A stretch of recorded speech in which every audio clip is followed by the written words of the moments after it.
Ladies and gentlemen, here is a 3-hour compilation of most of my spooky Appalachia, spooky Kentucky videos. I hope you enjoy. If you like this type of content, make sure you like, subscribe, and hype the video. I greatly appreciate it. Other than that, I hope you enjoy. And if you're using these videos to drift off to sleep, I promise you there is no jump scares in this. Thank you.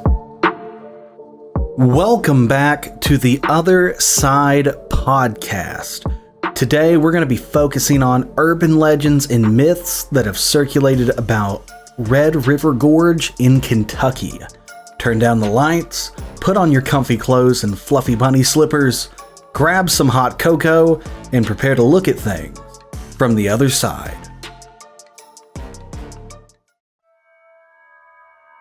Red River Gorge is nestled in the heart of Kentucky. It is a natural wonder that beckons adventurers and nature enthusiasts alike.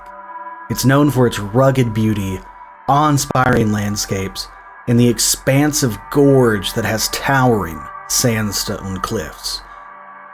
Located within the Daniel Boone National Forest, Red River Gorge is a paradise for hikers, climbers, campers, and wildlife enthusiasts. Red River Gorge is more than just a picturesque location. It has a rich history and cultural significance within the Native American cultures that dates back thousands of years. It's dotted with the remnants of historic homesteads and the story of early pioneers. Red River Gorge also has a darker history. This history is full of spooky legends and myths and all kinds of paranormal activity. And that's what we're going to talk about today. One of the most chilling legends involves a group of devil worshippers who were said to have conducted dark rituals in the forest. The stories go that they would gather in the dead of night in the most secluded part of the woods and perform ceremonies that involved animal sacrifices and other ghastly acts. Those who stumbled upon their rituals claimed to have seen strange symbols etched into the ground and heard blood-curdling screams echoing throughout the trees. One woman who claims to have had a terrifying encounter with these devil worshippers is a woman named Sarah. She was walking alone in the woods, trying to escape the crowds and immerse herself in nature. As she walked, she noticed strange symbols etched in the ground and in the trees around her. Suddenly, she heard the sound of chanting coming from a clearing up ahead. Curiosity got the better of her, and she followed the sound to the clearing. There, she saw a large group of people in robes gathered around a fire. They were chanting in a language that she didn't recognize, and as she approached, they all turned and looked at her. Sarah froze in terror and saw that they were holding a struggling animal in their arms. With a knife raised up in the air, she realized she had walked in when they were about to sacrifice it. Sarah was lucky to escape with her life that day and never forgot the terrifying encounter. Running through the woods not knowing who's behind you or if you're being followed is a core memory at that.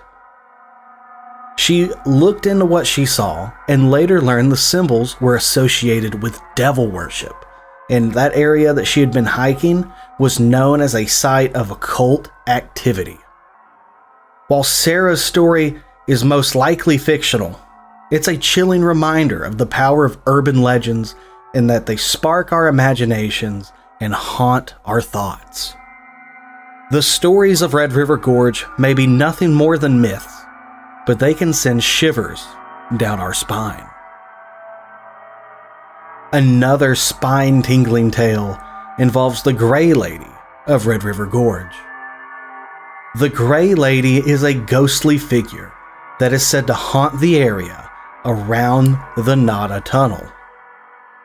According to the legend, she was a woman who met a tragic end when she crashed her car in the tunnel, killing herself and her children. Now her ghost wanders the tunnel, searching for her lost children. Some people have reported seeing her ghostly figure in the fog that often surrounds the tunnel. One person who claims to have had a chilling encounter with the Grey Lady is a man named Jack. Jack was driving through the Nada Tunnel one night when he saw a figure emerge from the fog. At first, he thought it was just his imagination playing tricks on him, but as he got closer, he realized it was a woman dressed in old-fashioned clothing. As Jack drove closer, the woman disappeared into the fog. Jack stopped his car and got out to investigate, but there was no sign of the woman at all. Suddenly, he heard a soft voice whisper his name. Jack turned around, but he saw that there was nobody there. Disturbed, he quickly got back into his car and drove away. He was left with a feeling of unease that lingered long after the encounter. While Jack and Sarah's stories, again, are most likely fake, they remind us that urban legends and myths capture our imagination, and they promote the ideas of people in a place. If many people believe a place is haunted, as we discussed in the Slender Man Phenomenon podcast, it is possible for that phenomena that they believe in to manifest itself.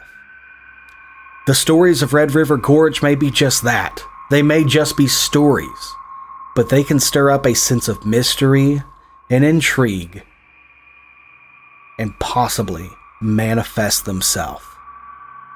One thing I know for sure is the following legend may not be fictional. There have been sightings of Bigfoot throughout Kentucky all throughout history. I was always told that Daniel Boone would verbally tell people about seeing a tall, hairy man. Many old-timers that I worked with at one of my first jobs, they've lived in the mountains of Appalachia for years. They would talk about the long, hairy monkey men that would walk through the woods and cross roads at night that they'd see. I grew up watching the Patterson-Gimlin footage and watching VHS copies of Harry and the Hendersons.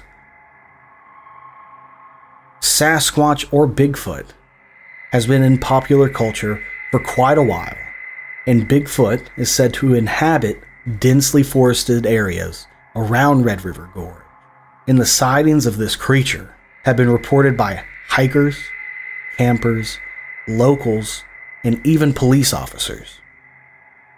In one popular version of this legend, a group of hunters in the Red River Gorge area claimed to have seen a large, hairy bipedal creature in the woods.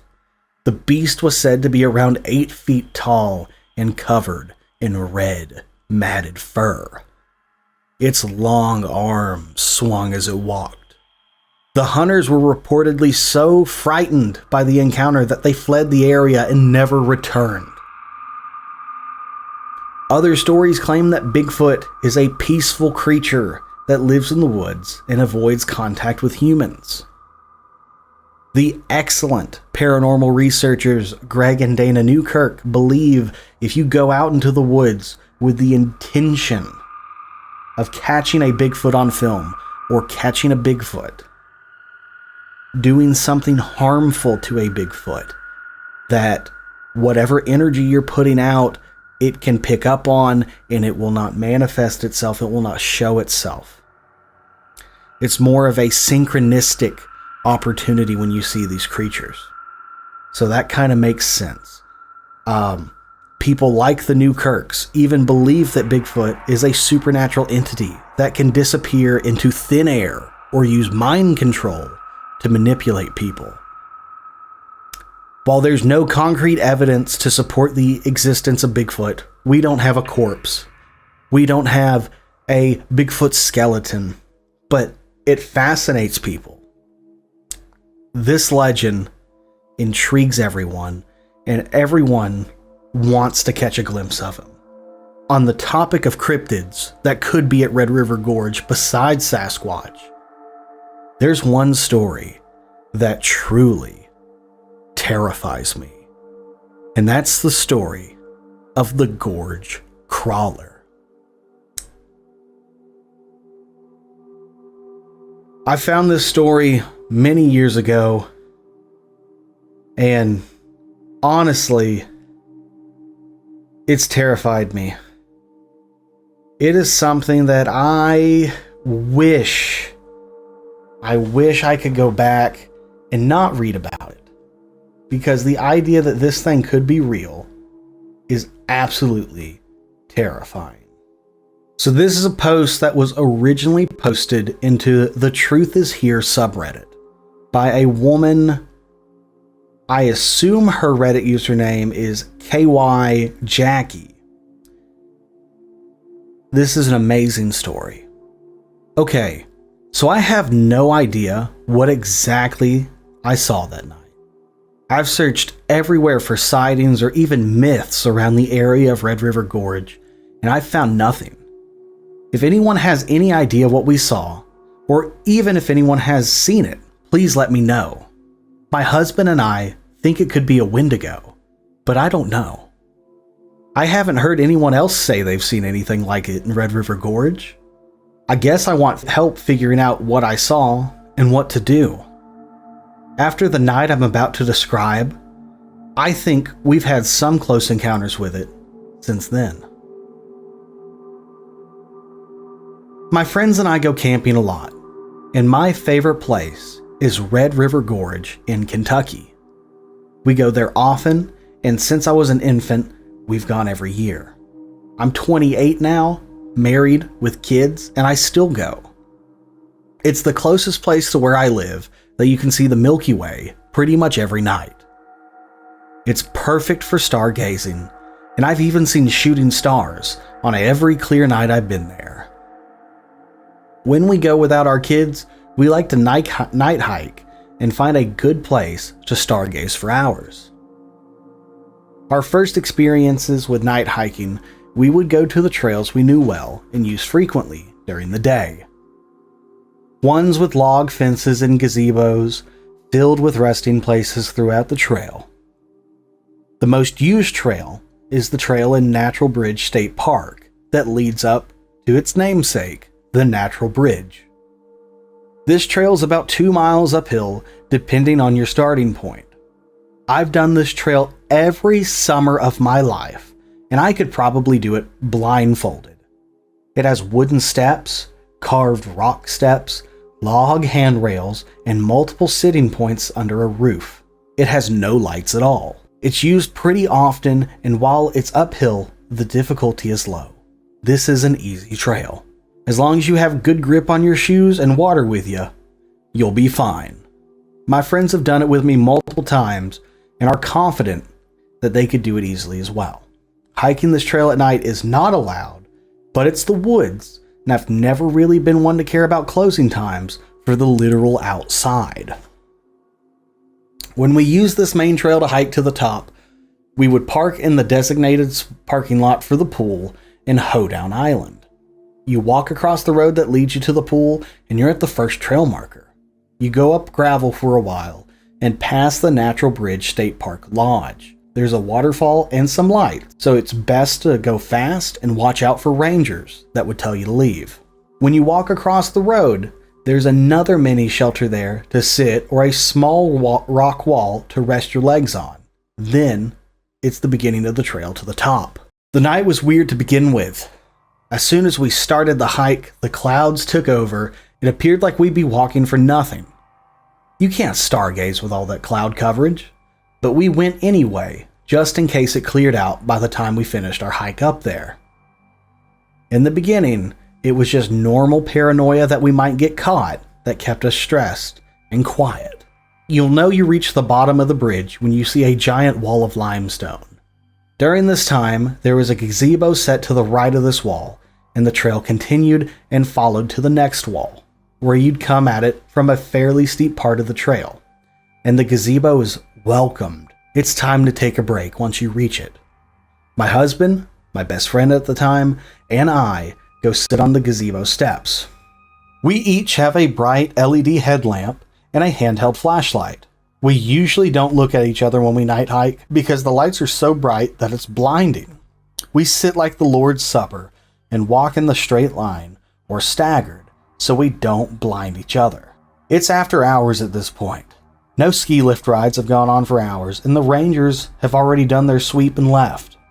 We left no time between them making sure the trail at the top was clear and us starting our hike. The ski lift takes you to the top, but there are workers that stay and do counts and only leave after it's clear.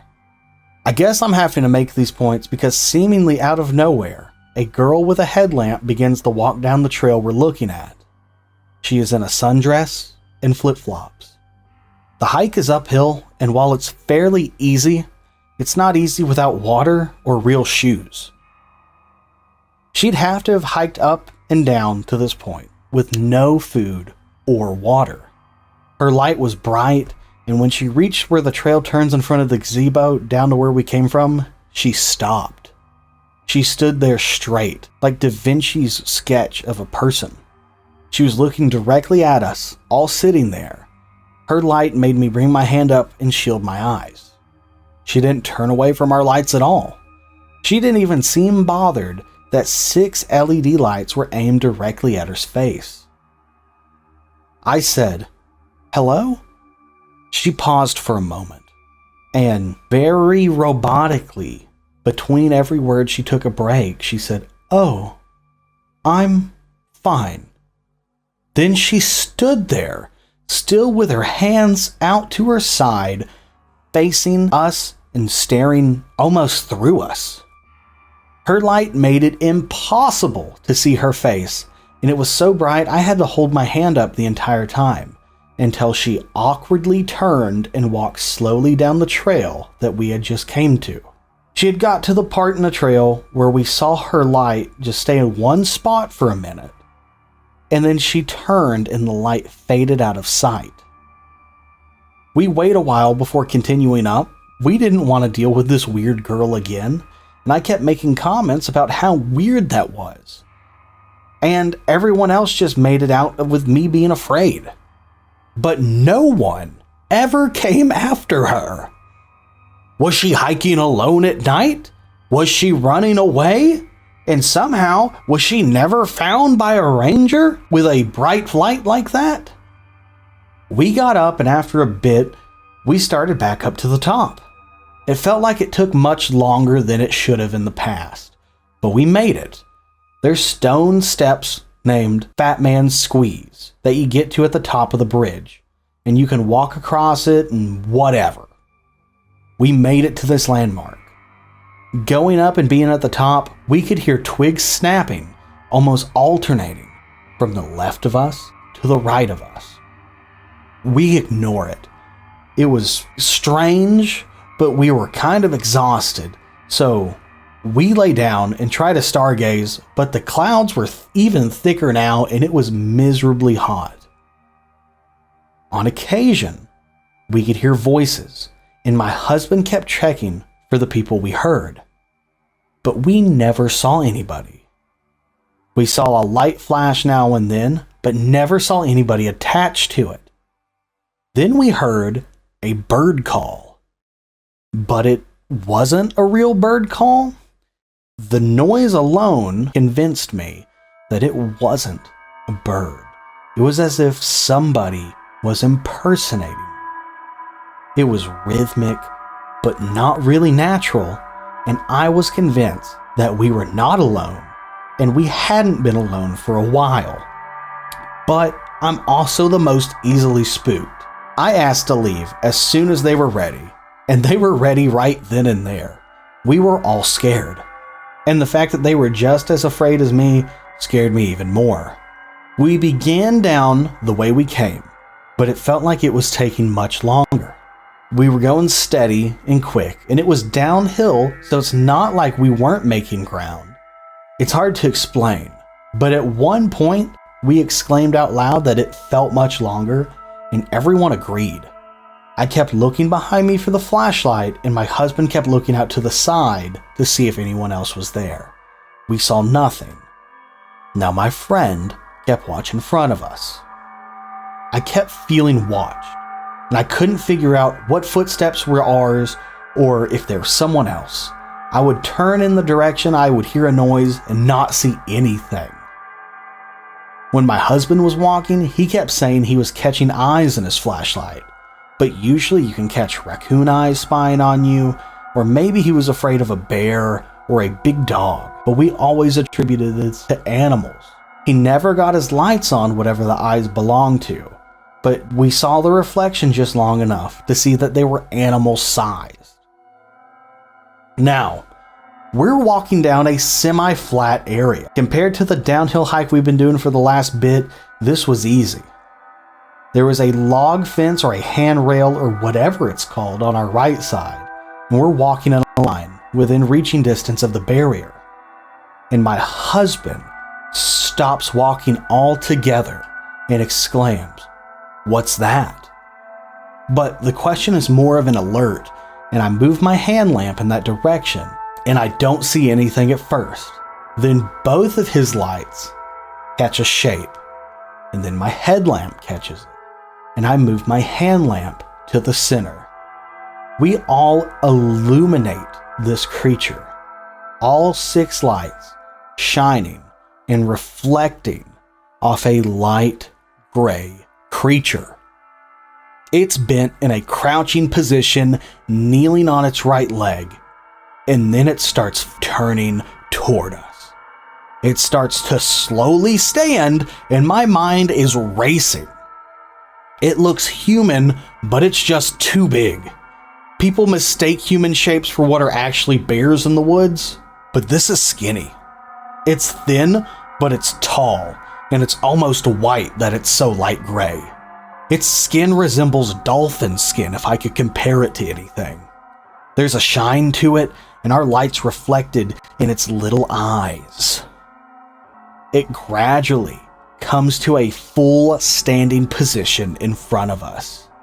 Its head is long, and its eyes are in a human position on the face, in the front, not on the side like an animal. But I couldn't see any other facial features. Just big, empty holes or pits that were its eyes. It looked directly at us and our lights. The way it stood was intimidating. It's almost like when a snake raises up and it flexes their neck to show that they're stronger and smarter than their prey. It was like it was stepping up to fight. From crouching, then turning and standing in front of us. The arms hung down so low, and the hands too. Its hands had to be by its knees. I guess it stood 9 feet or so, and it was not that far in front of us. It had no hair at all, and its head was large. I couldn't process what I saw, and I was frozen. Just then, I hear my husband hitting me on the back yelling, "Run, run, run." I start to understand that we have to get away from this thing, and it pivots and runs to the right, going backward on the trail so it could get around the barrier and onto the trail behind us. We take off, running the rest of the way down the trail, knowing that this thing took off much faster than us, and after it had crossed behind the barrier, it would be gaining on us quick. We don't talk at all. The night is filled with our heavy breathing and our feet kicking up dirt. Because when we tried to say anything, it felt almost like the creature would know where we were. We keep running, but as we get into some areas that it's steep, it felt like we would never get out of the creature's sight. As we made it to the trail beginning with gravel, we could hear something to the side of us, crashing through the forest, snapping branches and breaking twigs along the way. That kicked us into overdrive. We ran until we got to the car, and we drove as fast as we could out of there down the main road, cops be damned. The only good part, as we're driving out of there, the sky finally cleared and you could see the fucking stars. Reflecting back now, when that thing looked at us, I knew it was smarter. and faster than us. I knew that if we hadn't have seen it, it could have easily taken one of us and gotten away. I think the only reason it hesitated was because there were so many of us, and we stayed together. We made it back to where we were all staying. We took out our phone and wrote a note for what we saw. We hadn't spoken about it until we looked at each other's phones, and the stories were all the same. Without a doubt, what we had seen was real. We did not hallucinate. We did not have our mind playing tricks on us. We saw some creature in the forest. Was it connected to the girl in the dress and flip-flops who was hiking at night for no good reason? I don't know. But I hope I never see that creature again. There are some stories that stick with you. Legends whispered around campfires, writings scrawled in old forums, tales passed down from somebody who swears they know someone who saw it. But every once in a while, a story comes along that just feels different, more than a myth. In July of 2023, I posted a video on the Gorge Crawler, a shadowy figure that some say lurks deep in Kentucky's Red River Gorge. A creature that moves wrong, watches from trees, and sometimes, just sometimes, follows you. It was just a discussion, another eerie legend to add to a long list of strange happenings in the gorge. But then this week, I got an email, because that video started to get views. A listener who heard our episode decided to go out there, alone. They wanted to prove that they were just that, stories. What they found instead? Bones, rituals, a gathering of hooded figures within a cave, and something else. Something that, according to them, wasn't human.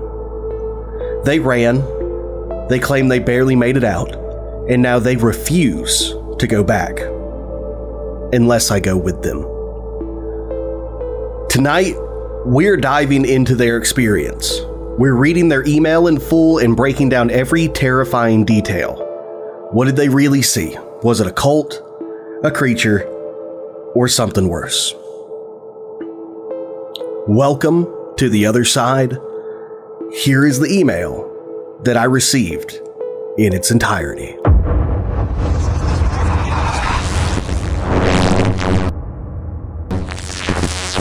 Hey, the other side. I don't know if you'll read this on your podcast, but after listening to your video about the Wendigo-like creature in Red River Gorge, I just had to reach out, because I went there, and I saw something. I live about an hour from the gorge, so after hearing your episode on the Gorge Crawler, I decided to check it out myself. I know, classic horror movie mistake, but I grew up camping there, and I never saw anything remotely paranormal. So I figured I'd prove to myself that the stories you told were just that. Stories. I went out last Saturday, just before dusk. I parked near an old trailhead, one that's not as popular. I brought a flashlight and a knife just in case. I also had a backpack with a hammock and a cold-rated sleeping bag. I also had my phone, which was fully charged. I figured I'd hike a bit, maybe camp overnight if it felt safe. At first, everything was normal. The forest was quiet, but in that natural way. Birds, wind in trees, the usual sounds. But about an hour in my hike, I noticed something odd. The deeper I got, the quieter it got. No birds, no wind, just stillness. Then I found the bones. At first I thought they were deer bones. A rib cage and a skull were nearby, but they were arranged in a pattern, laid out in a spiral, almost decorative. Around them, small symbols were carved into the dirt and into some tiny stones. I don't know what they meant, but they looked deliberate. I pulled out my phone to take a picture, but the lighting was awful, and no matter how many I took, they all came out blurry. I did my best to steady my hands, but the shadows in the dim light made it almost impossible to get a clear shot. I'm attaching the best one I managed to get. Hopefully you can make something of it. If you're watching the video podcast on the screen, this is the picture he attached. And that's when I heard it. A low, rhythmic chanting. I froze. It was distant, but it was definitely human voices. Maybe half a mile ahead. I killed my flashlight and I crept forward. I know, another classic horror movie mistake, but I had to see. At first, I thought the chants were coming from somewhere deeper in the forest. But as I walked, weaving between the trunks of trees, I realized the sound wasn't spreading through the open air. It sounded contained, echoing. It was coming from a cave or maybe a deep overhang in the rocks. I ended up finding it and I started walking toward the cave, drawn by the echoing chants that spilled from it within. The firelight in the cave flickered around a group of people, casting long, twitching shadows. As I got closer, I saw them clearly. A group of people, maybe about a dozen, stood in a circle around a massive stone. They wore dark robes, and their faces were hidden by hoods. I stepped closer, pressing myself against the rough stone at the cave's entrance. Inside, a massive stone slab loomed at the center of the gathering. Candles flickered around it, their trembling light barely cutting through the heavy darkness. And on the slab, it looked like there was a person. If it was a person, they weren't moving. As I watched, one of the hooded figures raised a knife. That's when I heard something behind me. A crunching of leaves. A hoarse breath. I spun around, but there's nothing. Just darkness. Then, from the trees, something moved. The shadows along the trees seemed to shift, even though nothing should have been casting the shadows. But when I saw it, someone or something stepped forward from the darkness. It was tall, too tall, gaunt. Its limbs were a little too long. Its movement seemed unnatural. It didn't walk like a person. It jerked forward in a sudden, unnatural burst. There 1 second, closer the next, like a skipping frame in a broken video. For a split second, I thought, maybe it's just a person. Maybe some lunatic in a mask, part of whatever twisted ritual this was that I walked in on. But then it turned its head toward me. Its face. There was something off about it. The way the firelight hit it, it was smooth and seemed hollow, like its skin was stretched too tight over the skull. And its eyes, they were dark, sunken pits, like they weren't eyes at all. I should have run right then. But what made my stomach drop, what made my breath catch in my throat, wasn't just it. It was the cultist. Because they weren't afraid. They weren't running. And then it clicked. They were chanting to it. Once I made that realization, I started to look for the clearest path to get out of there. And that's when its head snapped toward me. I didn't stay to find out what happened next. I'm not about that. I ran. Full sprint. I don't care how loud I was. I needed to get out of there. As I was running, I swear I heard it behind me, gaining ground, but I never looked back. Somehow I made it to the truck. I don't even remember unlocking the door. I just know the moment I slammed the door shut, the forest went completely silent again. I've not been able to get a night of sleep since then. I don't know what I saw. Was it actually a cult? Was that the crawler? Was it both of them? All I know is the story you posted wasn't just a story. And whatever is in Red River Gorge, it's real. I haven't been back since that night, and I won't go alone. But if you're willing, I want to show you. I know where the cave is. I can take you there, but I am not going at night. And if you say no, then I am never setting foot in that place again. I need someone to see it. I need someone to confirm that I'm not losing my mind. Because I swear, when I left that night and I slammed my truck door, I felt it. Watching me. Waiting for me. And I know, because I've read these stories now, if I go back, it'll somehow get me.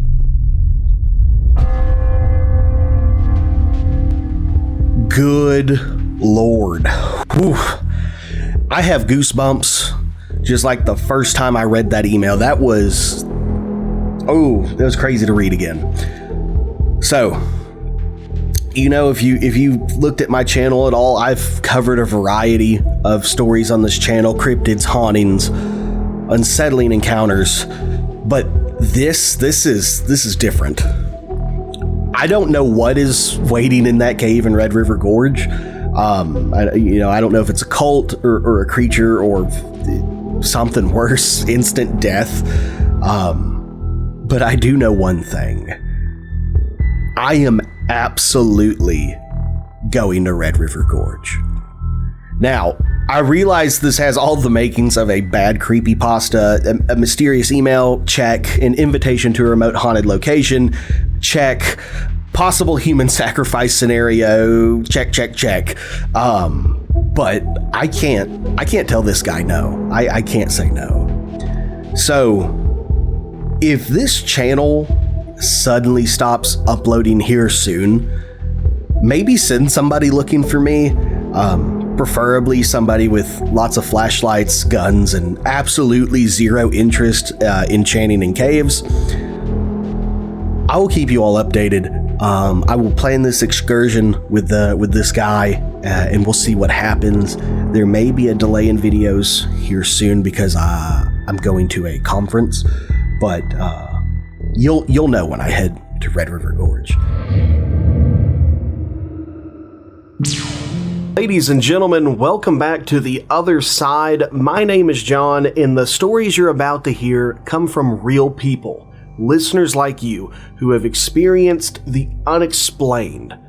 Strange encounters in the woods, shadowy figures watching them from the darkness, things that probably shouldn't exist, but somehow do. If you've ever seen something you couldn't explain, something lurking just beyond the edges of reality, I would love to hear it. Submit your story by email or shoot me a message on X, and maybe next time it'll be your voice echoing throughout the night, or my voice reading your story. Either way, let's jump into the very first email that my wife has jokingly named the Foggy Creek Encounter after the Boggy Creek Encounter. Hi, The Other Side. I just found your channel through your Hatman video, and I wanted to share an experience I had a few years back while camping alone in the Daniel Boone National Forest. I don't tell this story often, mostly because people either don't believe me or they say I must have been imagining things. But I know what I saw, and I know what I heard. It was early October, and the air had that crisp, damp chill that comes right before winter sets in. I had hiked about 5 miles off trail, deep into the forest to a spot by a small creek where I planned to set up camp for the night. It was quiet, peaceful, just the way I like it. I got a fire going and cooked some food, and then I settled in to enjoy the quiet solitude there is in the forest. That's when things started to feel off. The first thing I noticed was the silence. If you spend enough time alone in the woods, you learn to recognize the normal sounds. the rustling of leaves, the hooting of distant owls, the occasional snap of a twig from a deer moving through the brush. But this was dead silent. No wind, no crickets, nothing. I remember thinking it was strange, but I pushed that thought aside and focused on the fire. Then I heard it. Footsteps. Heavy, deliberate footsteps, and they were just beyond the tree line where the firelight couldn't reach. At first I assumed it was a bear, but as I listened closer I realized something was different. Bears move in a sort of shuffling gait. Their steps are uneven. Whatever this was, it was walking on 2 feet, and it was taking slow, purposeful steps. That's when the smell hit me. It was something rancid, like wet dog mixed with rotten meat. I grabbed my flashlight and I aimed it toward the noise, and that's when I saw them. 2 glowing red eyes, staring back at me from about 8 feet off the ground. They didn't blink, they didn't move. They just watched me. I don't know how long I stood there. I was frozen. My heart was pounding so hard I could feel it in my ears. Then out of nowhere, it let out a scream. Not a human scream, not an animal call either. Something entirely different. It was so loud that my ears rang and my entire body locked up with fear. I don't remember deciding to move. 1 second I was completely frozen in place, and the next I was shoving my gear into my pack as fast as I could. I didn't even put the fire out. I just ended up grabbing the stuff right next to me and I started running back through the woods. I never think I moved that fast in my life. The worst part, I could hear it follow me. It wasn't close, but it was close enough. Every so often I heard a branch snap or a leaf crunch behind me. I was keeping pace, trying to stay just out of sight, making sure I got out of the woods. I didn't stop. I didn't even turn around. I went until I saw my truck, I threw my gear in the bed, and I peeled out of there without even buckling my seatbelt. I don't know what I saw that night. Maybe it was some kind of animal I've never encountered before. Maybe my mind was playing tricks on me. But I do know this. I haven't been back to that part of the forest since, and I don't plan to. Thank you for letting me share my story, and if you have any idea of what this is, please let me know. Well, you didn't tell me if I could use your name, so I'm not going to, but as a person that posts things on the internet that's related to the paranormal, I'm just going to go ahead and give myself the title of expert, because that's what most people do anyway, and it is my expert opinion. As somebody who grew up near the Daniel Boone National Forest, and I heard all the folklore growing up, that is a Sasquatch encounter. That's what it sounds like to me.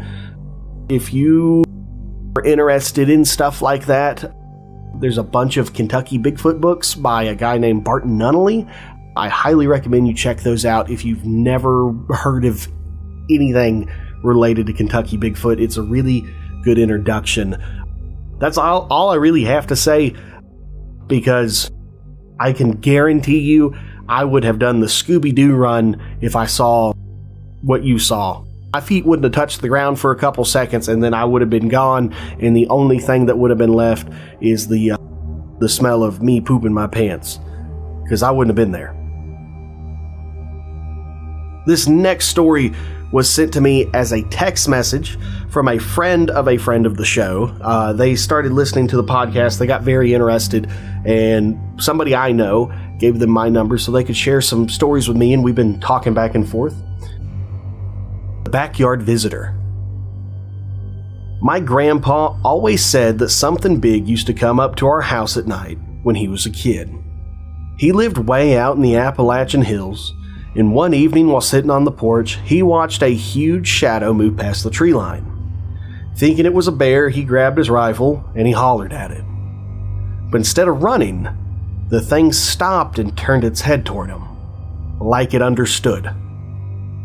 It watched him for a while, and then it walked off into the forest on 2 legs.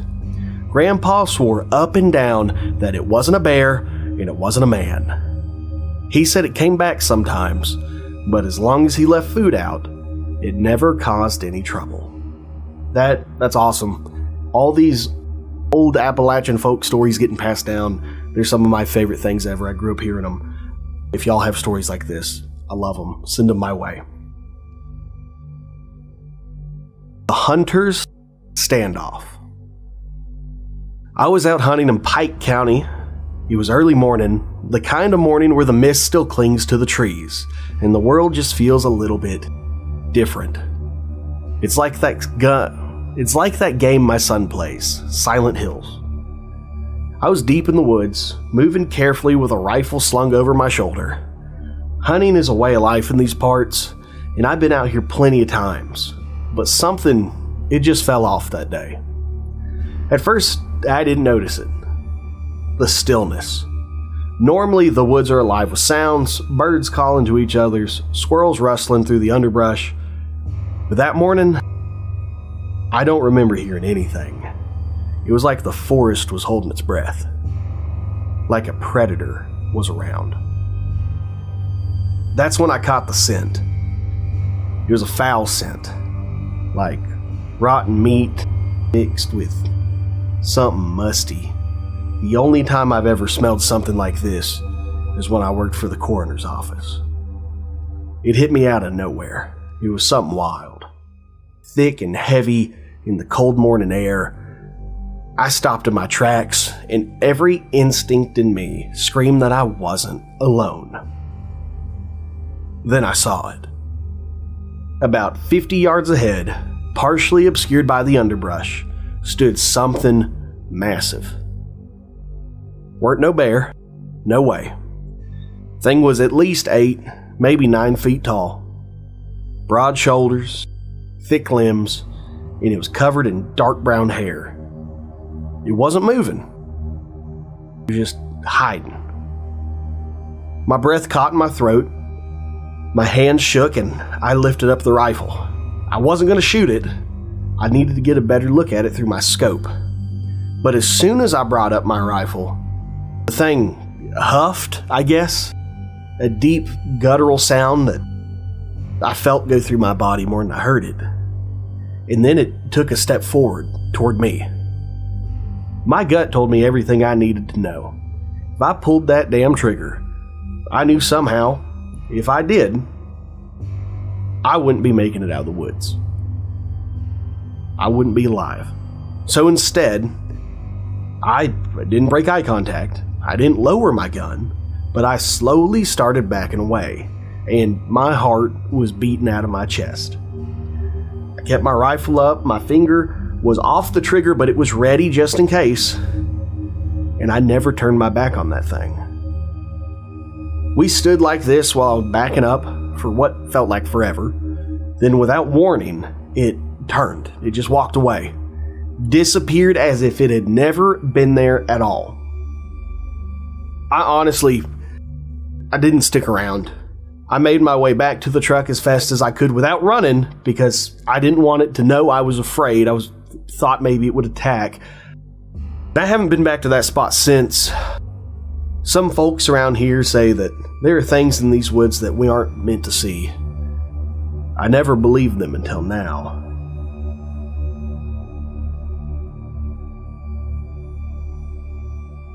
Good Lord, that was awesome. Here is our very last story, and I love it. It is very short, so please, if you're about to click off, stay for another 45 seconds, because it's awesome.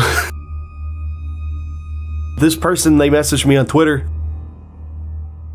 In our brief conversations, they kept calling me Bubba, and I asked if I could read their story with a country accent, and they said yes. So, enjoy. I was driving home late one night near the Red River Gorge when something fucking huge crossed the road ahead of me. At first I thought it was a deer, but it won't no damn deer, it's too tall. Its head nearly reached the lower branches. I slammed on my brakes, and for a split second, my headlights caught it. Some big motherfucker with dark hair and some of the longest arms I've ever fucking seen. Then it was gone. It vanished into the woods like a fucking magician. I don't know what I saw, but I'll never drive on that road at night again, and I will never drive on edibles ever again. Dear Lord, if you've stayed through this whole thing, I greatly appreciate you.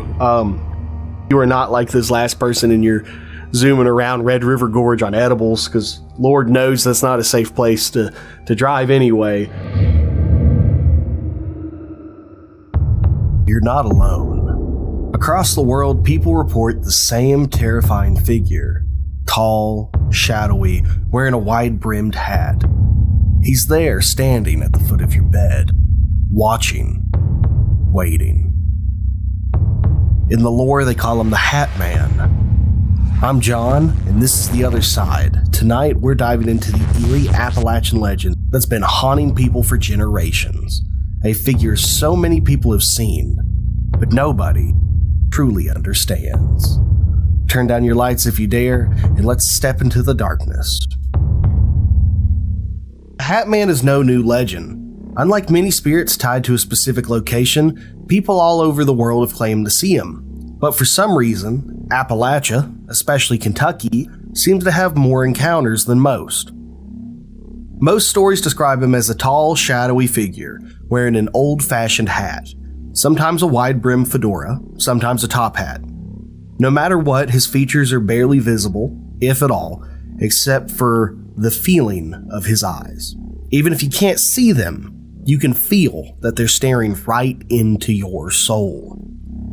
Some believe he's just a form of sleep paralysis, the result of taking too many Benadryls, or a hallucination seen in a strange space between waking and dreaming.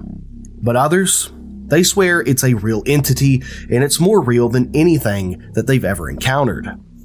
One of the most chilling Appalachian Hatman legends that I have ever heard comes from eastern Kentucky, deep in coal country. A man named James, a former miner, shared his story with a local paranormal investigator. James had been working the night shift for years. He was used to the darkness in the mines, but there's something about the blackness of his bedroom that felt different. It was heavier, like something was lurking just beyond what his eyes could see. Then one night, he woke up with a start. His body was frozen, his breath was shallow, and at the foot of his bed stood a tall, shadowy figure. The man was wearing a wide-brimmed hat, his form darker than night itself. At first, James thought it was an intruder, but then he realized this thing that he was seeing, it wasn't solid. It was more like a void. It was sucking in the light around him instead of blocking it out. James tried to move, but he couldn't. He realized he couldn't scream either. He was locked in place. Then, the Hatman tilted his head, almost like it was studying him.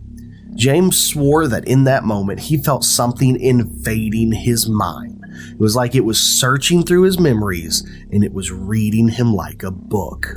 Then, just as suddenly as he appeared, the Hatman vanished into the night. James never saw him again. But he was never the same after that night. He quit mining a few months later and moved to another town. But no matter where he went, he always claimed he felt like something was watching him. The Hatman was following him wherever he went. Now, that is a spooky story, but there's even one that's a little bit closer to where I'm currently at, and this story comes from an anonymous storyteller from Cincinnati, Ohio. Here is their tale. I used to bartend in a small hotel in Cincinnati for about a year. It wasn't some grand, historic place. It was just an old hotel with a restaurant and bar attached. But those who worked there knew the truth. The place was haunted. It wasn't exactly common knowledge, but if you stuck around long enough, you'd hear the stories. The chef, the manager, and even some regular staff had all seen something. A shadowy figure, towering at 6 or 7 feet tall, dressed in a pinstripe suit and a fedora. Sometimes he just stood there, watching, observing, whatever you want to call it. Other times he drifted past, quite like he wasn't touching the ground. I never saw him myself, But one night, I came closer than I'd ever want to. It was around 2 a.m. A coworker and I were finishing up paperwork in the dining room. She got it up and was walking out back toward the back hall. I barely noticed that she was walking away until she suddenly backed up fast, like she had hit an invisible wall. She turned to look at me and her face was pale and her eyes were wide with tears. "I just saw the Hatman," she screamed, and that was all she said to me. I swear, when I heard that, my blood ran cold. She ran up to me and she refused to go back that way alone. We left the paperwork where it was and we got out of there as fast as we could. I've never had a direct encounter with the Hatman, but something about that hotel stuck with me. One night there was a crash in one of the rooms. Nothing special except for the fact that a woman had died of a heart attack in that room a few years earlier. I didn't think much of it at the time. But that night was the only night in my life I ever had sleep paralysis. I was staying in that room and the noise woke me up. I remember waking up and I was unable to move. A weight pressing down in my chest and I couldn't see anyone in the room. But I felt something. Like someone or something was standing just beyond my line of sight, watching me. I don't know if that was the Hatman or if it was the woman who died there or just my mind playing tricks on me. But after that, I never slept in that hotel again. Some things you just don't want to risk.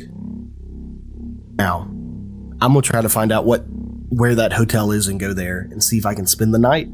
But I have one more terrifying Hatman encounter.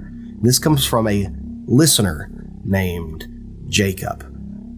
He explained his story, and then I had my friend, who is a better writer than me, make it a little bit more readable. Jacob has always been a rational guy. No belief in ghosts, demons, or any of that paranormal nonsense. But lately, something had just felt off. It wasn't anything obvious at first, just that strange, nagging sensation that something was watching him. A whisper of movement in his peripheral vision, a shadow where one shouldn't be. The first time he ever really saw the Hatman, he was in his apartment late at night, scrolling mindlessly on his phone. The room was dimly lit, and the only light in there came from the cold glow of his TV screen. Out of the corner of his eye, he saw it. It was in the hallway leading toward his bedroom. There was movement. It was not a blur. It wasn't a trick of the light. He claims it was a man. A man that was very tall. His body was a void. It was a darkness that was darker than dark. It was darker than anything around him, and on his head, he wore a wide brim hat. When Jacob's eyes adjusted and he realized that there was something out of the corner of his eye, he whipped his head toward the hallway, only to see that it was empty. Now he knew he had seen something. His pulse was hammering against his ribs, and he sat there staring into the darkness, trying to rationalize what he had seen. He must have imagined it. That was the only explanation, right? But then it happened again, and again, and again. At the grocery store, a public grocery store, during the day, he reached for a carton of milk, and he caught a glimpse of a figure standing at the end of the aisle just out of focus. When he turned his head, it was gone, but it was the same thing, a man in a wide brim hat that was completely dark.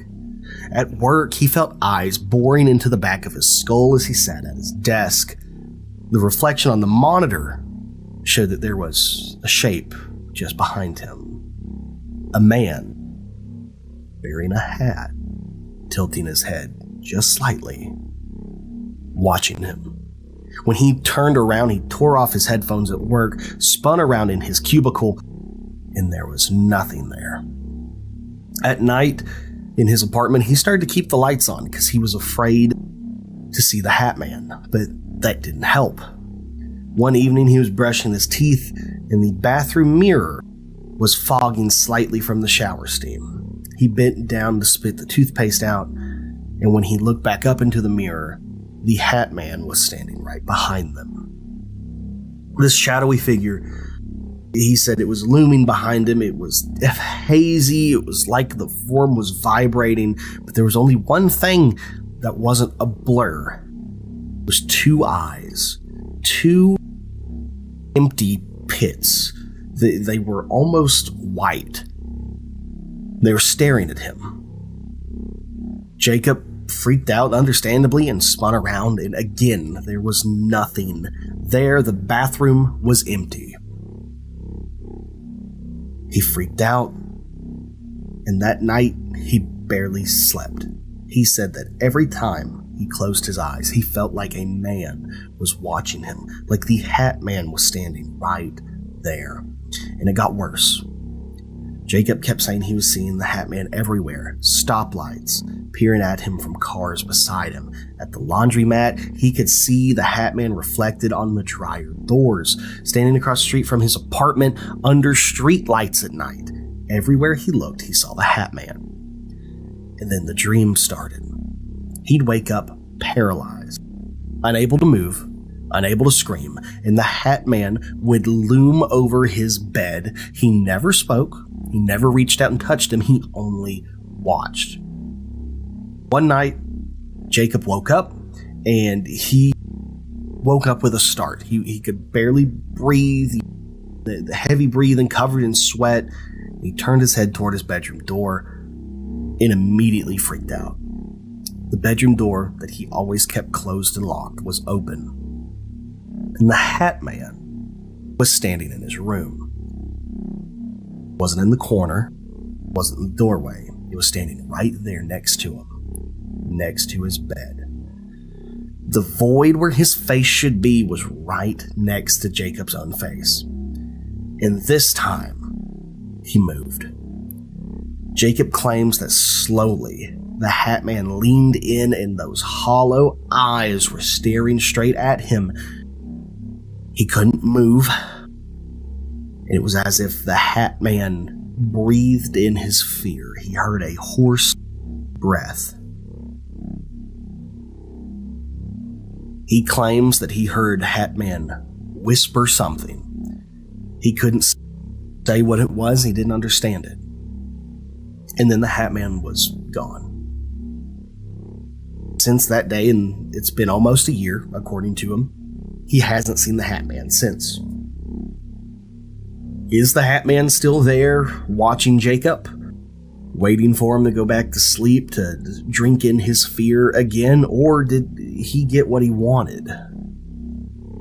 Who knows? Stories like Jacob's story and James's story aren't uncommon when you look into the Hatman. But here's where it gets weirder. Many people who see the Hatman report a deep sense of dread, almost as if they're being marked. Some say their lives take a dark turn after seeing him. Bad luck, sickness, even death in the family. Is the Hatman just a shadow? Or is the Hatman our subconscious? A shared hallucination? Or is he something more, an entity that moves between our world and something far darker? In some Appalachian legends, shadow figures like him are tied to the land itself, feeding off fear and lurking in places where trauma and death have soaked into the soil. Some believe he's an omen of death, much like the Mothman of West Virginia. Others think he's a demon, something ancient that's always been here, watching from the treetops, hiding in the corners of our vision, always beyond our sight. No matter what you believe, I want to hear from you. Have you ever seen the Hatman? Have you ever felt his presence in your room at night, standing just beyond the light, in the darkness? If you've got a story, comment it down below. I would love to hear your experiences and possibly put them in another episode, because the Hatman is something we are going to revisit here soon. Appalachia is full of strange tales. As somebody from the foothills, I grew up hearing about creatures up in the mountains, spirits that roam the hollers, and shadow figures that may follow you home. Tonight, on the other side, you'll hear 4 first-hand accounts that were emailed to me from Kentucky and West Virginia. Stories from people who claim they've been stalked by this thing for years. Some stumbled upon him by accident, others may have summoned him here. Listen closely, because the Hatman has a way of finding those who know about him. And if you start to feel like you're not alone, maybe it's because you aren't.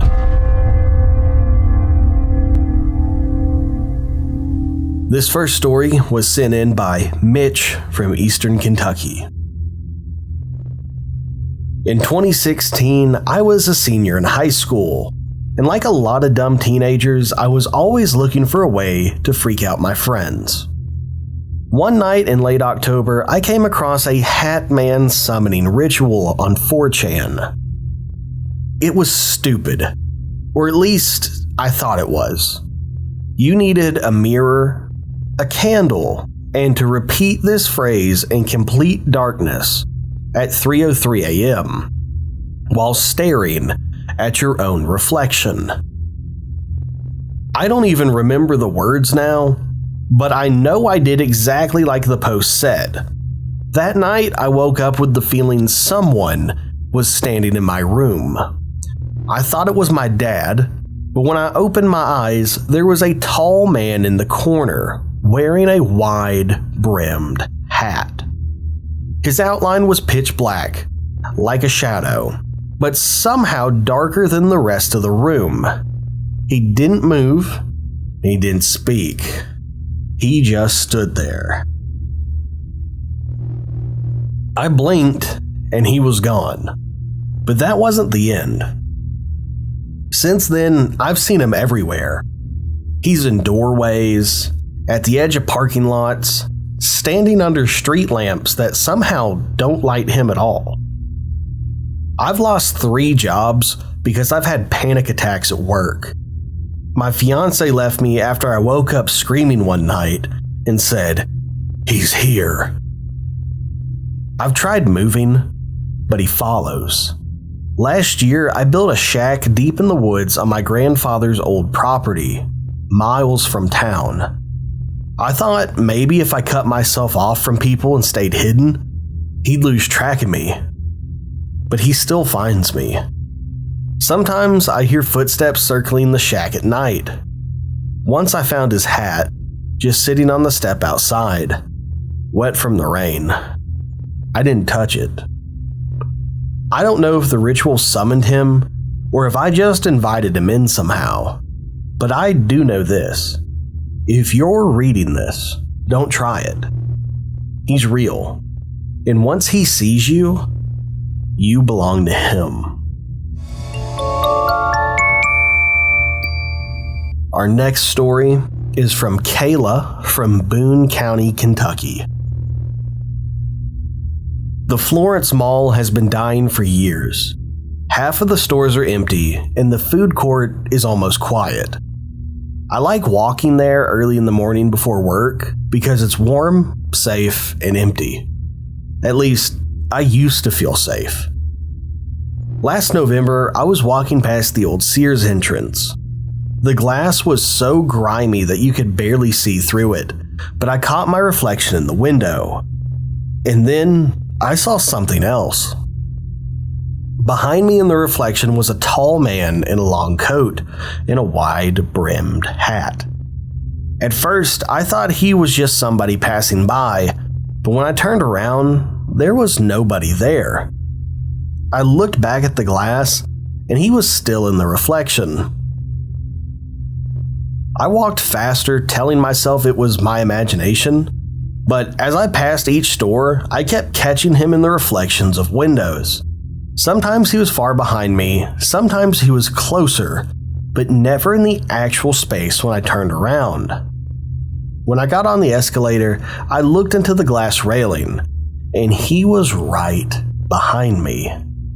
Close enough that the brim of his hat cast a shadow over my face in the reflection. I turned around so fast I almost fell. No one was there.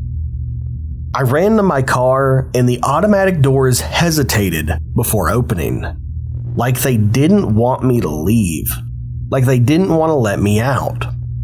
I haven't been back to the mall since, but now and then I see him in other windows like office building glass, storefronts, and even my own TV when it's turned off.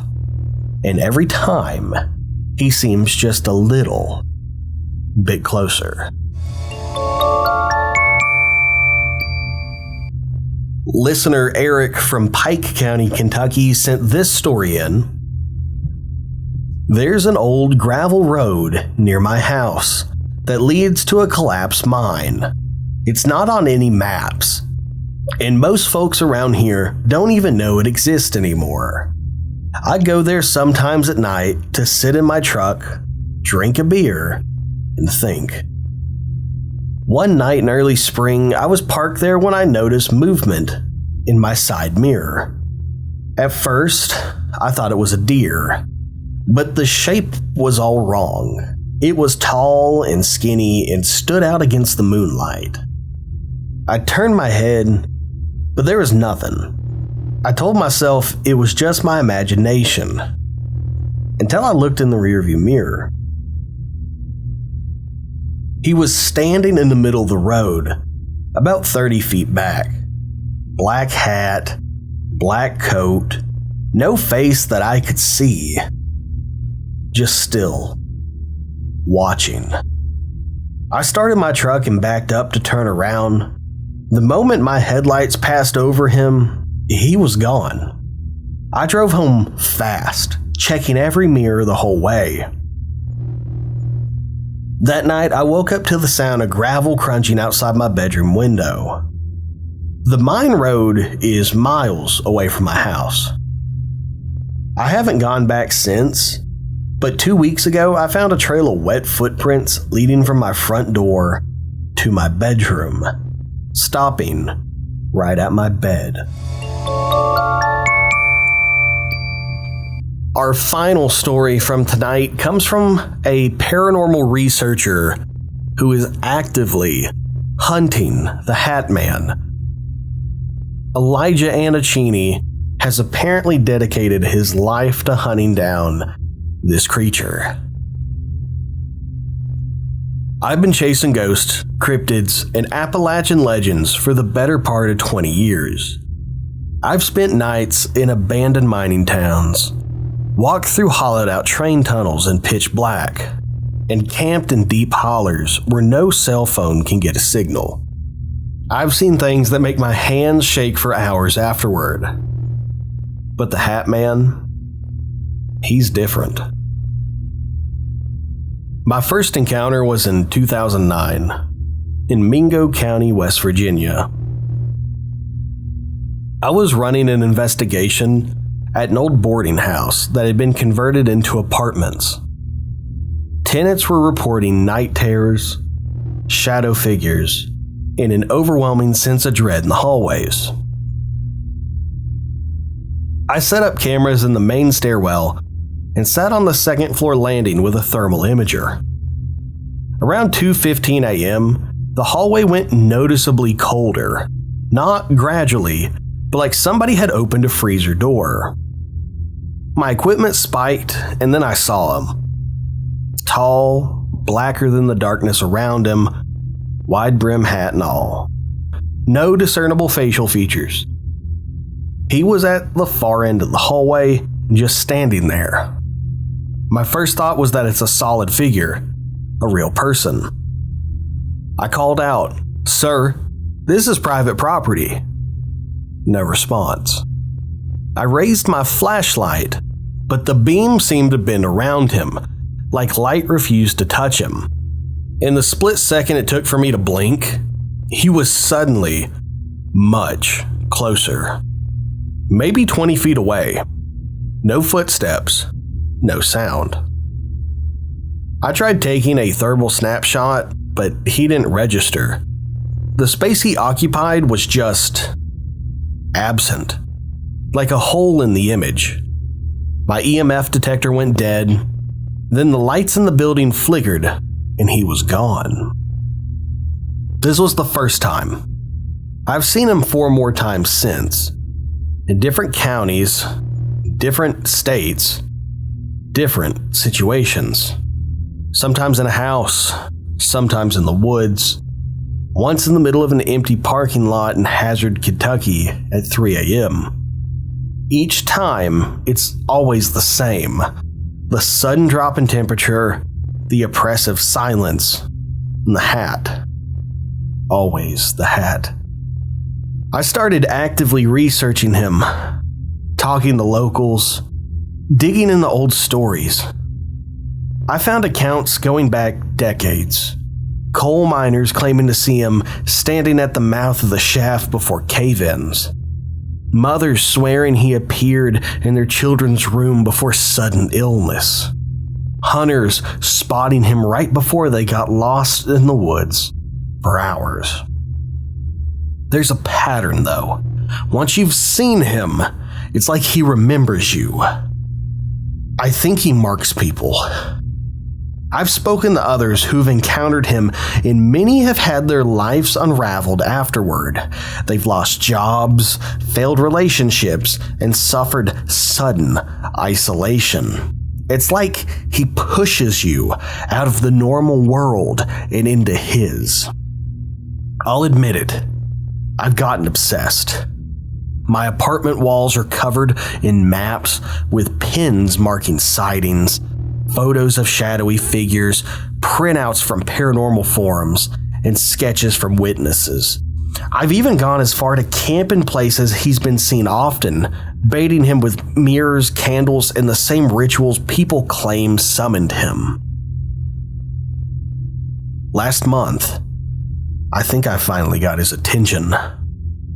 I was staying in an abandoned hunting cabin off an old service road near the Kentucky-West Virginia border. According to my research, this area is a hot spot with multiple reports over the last 10 years. At 3:07 a.m., I woke up without knowing why. It wasn't cold, but I could see my breath. Every hair on my arms was standing up. I reached for my flashlight and froze. In the corner of my room, there was a shape taller than the doorframe. The hat's brim nearly touched the ceiling. He didn't move toward me, and he didn't speak how you or I would. But somehow, I felt him inside my head. A voice, not in my ears, but deep in my skull. And he said, "Keep looking. I'll help you find me." Then the cabin door swung open on its own, the night air rushing in, and he was gone. I don't think he's running from me anymore. I think he's drawing me in. If you want to come out and make a video for your channel with me, let me know. I know we'll find him. I will let everybody know I did reach out to this last guy and kind of accepted his offer.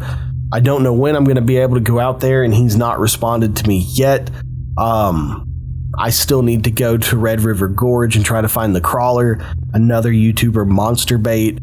Me and him have spoke about going out there together. So look forward to that, hopefully soon. If I can turn YouTube into a full-time job, it'll definitely happen a lot sooner. My work schedule's the main thing that gets in the way. But there you have it. 4 stories, 4 people who have seen the Hatman, and not one of them really escaped unchanged. Whether you believe these are just nightmares, tricks of the mind, or something older than the mountains themselves, there's one thing that every witness agrees on. Once you've seen the Hatman, you'll see him again. Maybe it's in a window. Maybe it's in a reflection. Maybe it's in the corner of your own bedroom.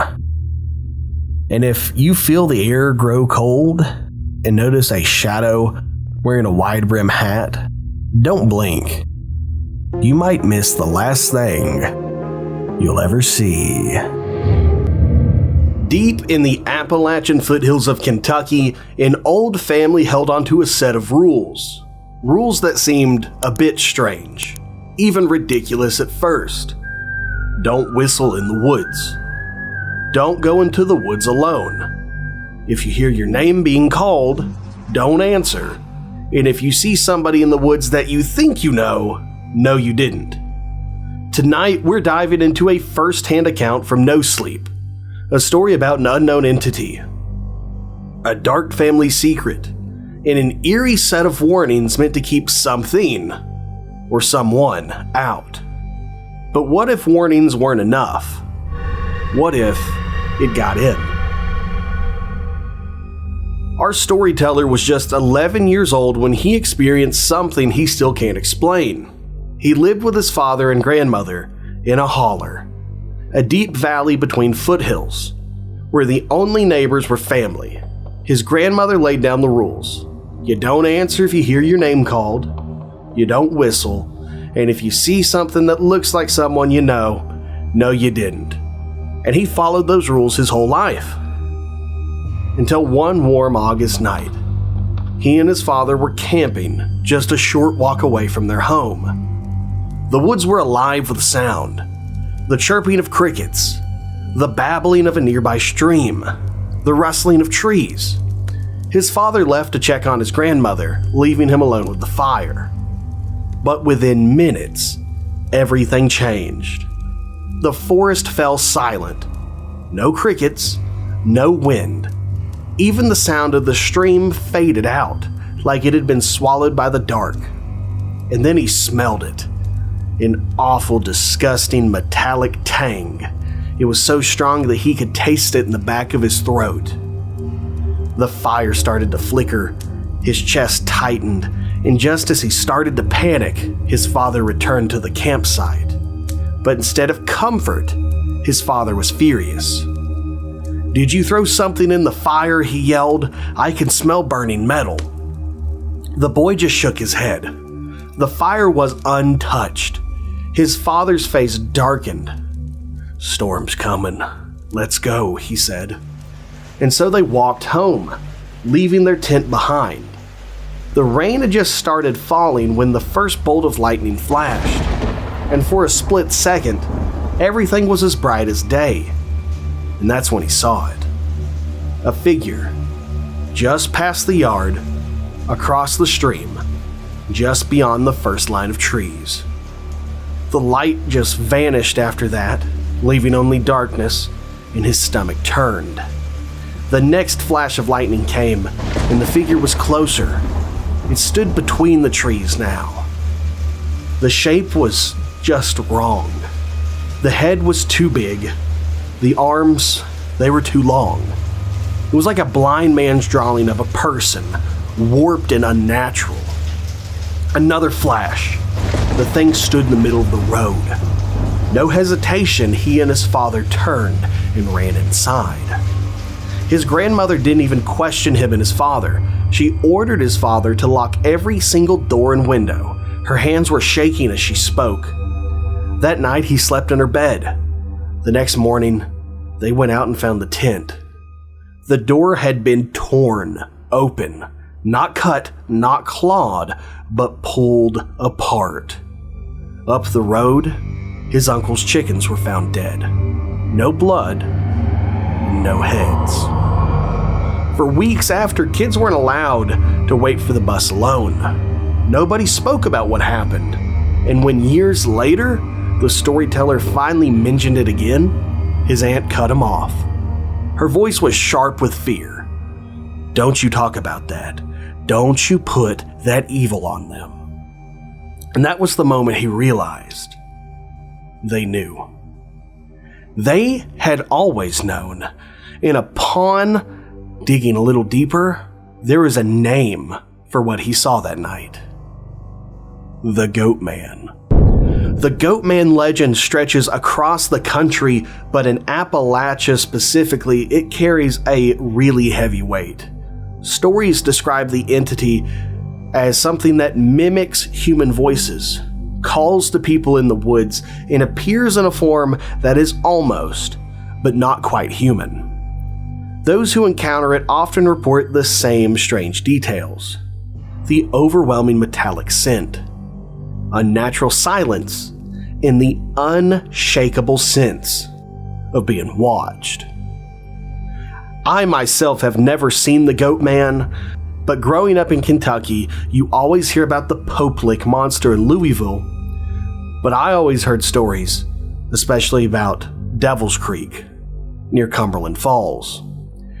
They say that the Goat Man stalked the woods there, waiting in the dark for anybody foolish enough to drive through at night.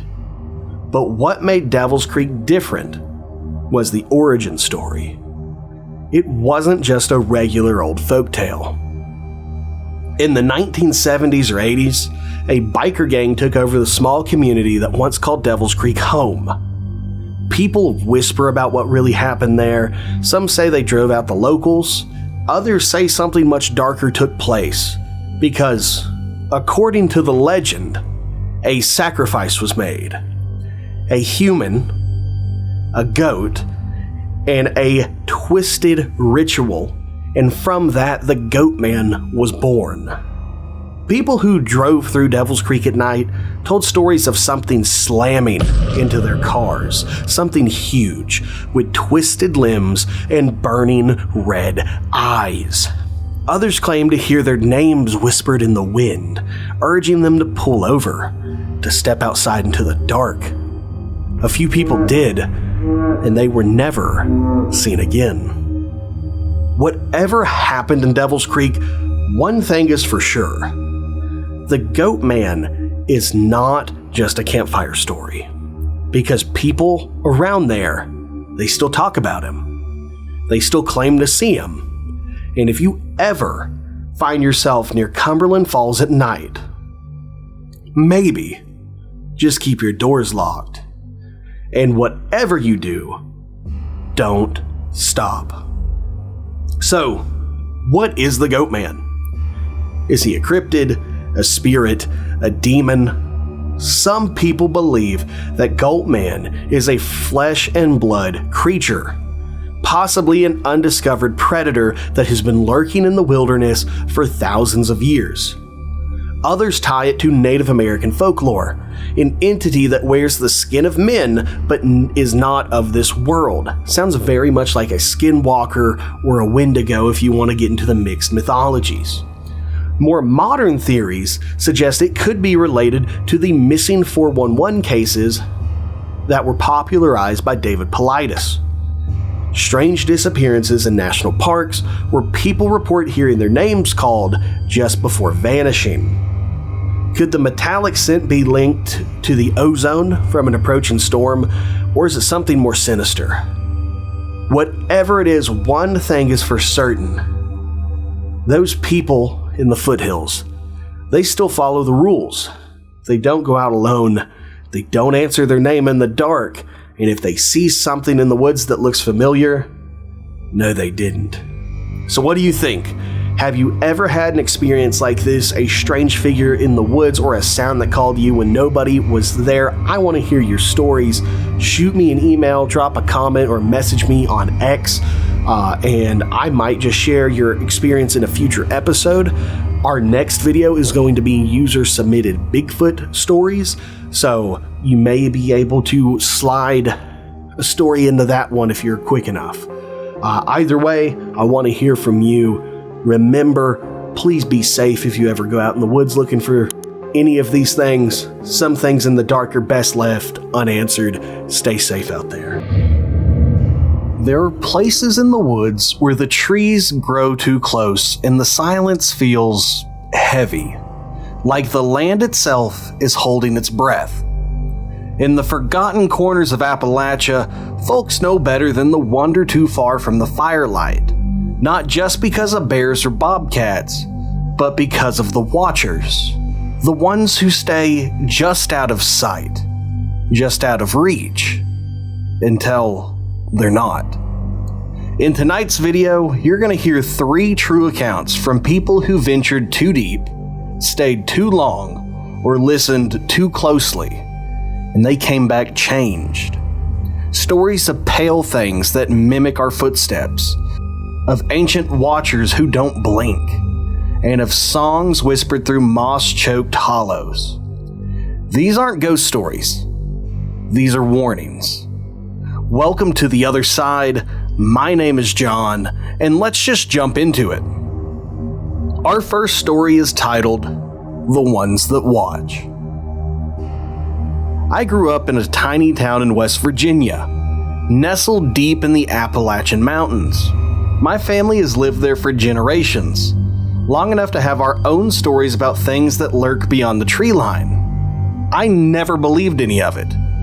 That is, until last summer. My cousin Eli and I had a tradition.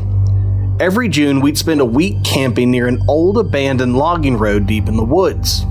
It was isolated, miles from any other person, and exactly the kind of place two idiots like us loved. The first few nights were uneventful. We fished, told ghost stories, and stayed up too late drinking cheap beer by the firelight. But then, on the fourth night, something changed. We were lying in our tent half asleep when we heard it. Soft, deliberate footsteps circling our campsite. Eli sat up first. "Did you hear that?" I nodded, my heart hammering. We held our breath, listening. A twig snapped. Something was outside the tent. It's probably a deer," I whispered. "Then why ain't it running?" he whispered back. The steps, they were slow, measured, like something was watching us, wanting to see our reaction. I grabbed my flashlight and unzipped the tent. The second it clicked on, the noises stopped. The beam cut through the trees, illuminating nothing but the thick underbrush and the mist rolling off the ground. Hello? I called out. Silence. We didn't sleep much that night. The next morning, we found something that made my stomach drop. Around the campsite, just outside the ring of firelight, were footprints. Bare, human footprints. They were wrong, though. The toes, they were too long. The arch was high. It was weird. It was like whatever made it wasn't really meant to walk upright. We should have packed up and left then, but we didn't. That night, we built the fire higher than usual, keeping our backs to it as we watched the woods. It was around midnight when we finally saw them. At first, it was just movement, shifting shadows between the trees. Then, one step forward. It was tall, gaunt. Its skin was as pale as the underbelly of a fish. Stringy, matted hair hung over a face that was almost human, but it was wrong. Its eyes were too deep and wide, and they reflected the firelight like an animal's. Another appeared, then another. Eli later on told me they looked like aliens to him. Eli grabbed my arm and he said, "We need to go now." We moved slowly, terrified that any sudden movement would send them charging. The moment we made it inside the truck, Eli floored it, spraying gravel as we tore down the dirt road. In a rearview mirror, I saw them step into the firelight. They didn't chase us. They just watched. We haven't been back since. But sometimes, when I'm outside at night, I get the feeling that someone's watching me. I tell myself it's nothing. But then I remember their faces, and I wondered if they ever really stopped.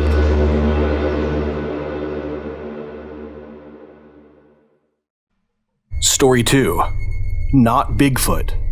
People disappear in the Smoky Mountains all the time. Park rangers blame bears, bad weather, poor planning. But my buddy Connor has a different theory. Bigfoot. And I'm starting to agree. We've been obsessed with Bigfoot since we were kids. watching grainy footage and listening to stories from old-timers who swore they had seen something. Last fall, we finally decided to do our own investigation. We headed deep into the Tennessee wildlands to find proof. We packed everything. Trail cams, night vision goggles, even a parabolic microphone to pick up sounds in the dark. Our plan was simple. Hike out past marked trails, set up camp, and wait. The first 2 days were uneventful. We found some broken branches, a few weird tracks, but nothing concrete to say it was Sasquatch. Then on the third night, we heard it. A low, guttural howl echoed through the trees. Not a coyote, not a wolf. Something that was different. Connor grabbed his recorder and started recording. "That's gotta be it, man. That's gotta be Bigfoot," he said with excitement. I wasn't so sure. It didn't sound like any calls we studied. It sounded almost human. Like someone was out there making the sound to scare us. Still, we pressed on. The next night, we hiked farther up the ridge, setting up our cameras near a clearing where we found some strange markings on a tree. And that's when we saw them. At first, it was just one, standing at the edge. It was hunched. Its arms were too long, almost as if its fingers drug against the dirt. Then we saw another. They weren't Bigfoot. Their skin was grayish, stretched too tight over bones that jutted at sharp angles. Their faces were sunken and their eyes were black like wet stones. They moved in unnatural ways. Too fast when they wanted to be, too still when they didn't move. Connor raised his rifle and yelled at them, "Stay back!" The closest one tilted its head like it was listening. Then without a sound, it disappeared back into the trees. The others followed and they melted back into the darkness. For a long moment, we just stood there, breathing hard. And then from all around us, we heard them. Clicking sounds. Low, chittering laughs. The snap of twigs. It was closer now than it was before. They were surrounding us. We didn't waste time packing up. We grabbed our gear and ran, and I don't know how long we sprinted through the woods, but we only stopped when we saw the glow of Connor's headlights in the distance because he was slamming the unlock button on his key fob. When we finally got inside and locked the doors, Connor turned to me pale in the face. "That wasn't Bigfoot, man. I don't know what that was." I didn't answer. I didn't have to. Whatever we found in the woods, it was something older. Something that had been watching us long before we ever saw it. And worst of all, it let us go. So what did it want? Story number 3. The Singing Hollow. I was raised in a forgotten corner of eastern Kentucky. The kind of place with more ghost stories than streetlights. Folks out here keep their heads down and their mouths shut, especially when it comes to what lives in the woods. My granddad used to say the mountains had voices, and if you listen too long, you might start singing back. I never paid it much mind because that never made sense to me. I thought that was just an old-timer saying stuff. Last October, my friend Mason and I decided to do a weekend hike into a place the locals call Singing Holler. It's an old strip of forest nestled between two ridges, untouched and overgrown, with no marked trails leading in or out. You have to know exactly where it is to even find it. Mason's the kind of guy who loves creepy stuff, reads all the Reddit threads, watches all the documentaries. He's heard whispers of Singing Holler before on some obscure podcast, and stories about voices at night, lights that move between the trees, people going in and not coming out, and he wanted to find out if any of that was true. I should have said no. We set out early Saturday morning, It took us the better part of a day to reach the holler. The deeper we went, the quieter everything got. There's no birds, there's no bugs, just the sound of our boots on dry leaves. At dusk, we set up a camp in a small clearing, choked in moss and twisted roots. As the fire crackled, Mason pulled out his recorder and he said, half joking, "Time to catch some Appalachian demons." We didn't catch anything that night. Just some weird echoes, like something was mimicking our voice just a second too late. We chalked it up to the shape of the valley. The next night, though, that was different. I'll never forget what happened. Around midnight, I woke up to the sound of singing. It was soft, female, the kind of lullaby you'd hear in an old-timey music box. The melody rose and fell, drifting through the trees like a fog. I thought, maybe, just maybe I was dreaming. But then Mason sat up, eyes wide. "Did you hear that?" he said. I nodded. My throat was dry. I guess we had to figure out where it's coming from. We both got out of the tent, flashlights in hand, and the singing stopped the second we unzipped the flap. Just completely cut off, like somebody hit pause. Then, just beyond the light of our flashlights, we heard laughter. Not the kind that makes you feel warm, like you're in on a joke.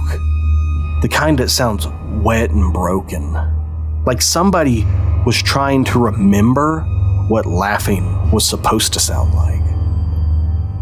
Mason whispered, "We gotta leave. I don't like this." No shit.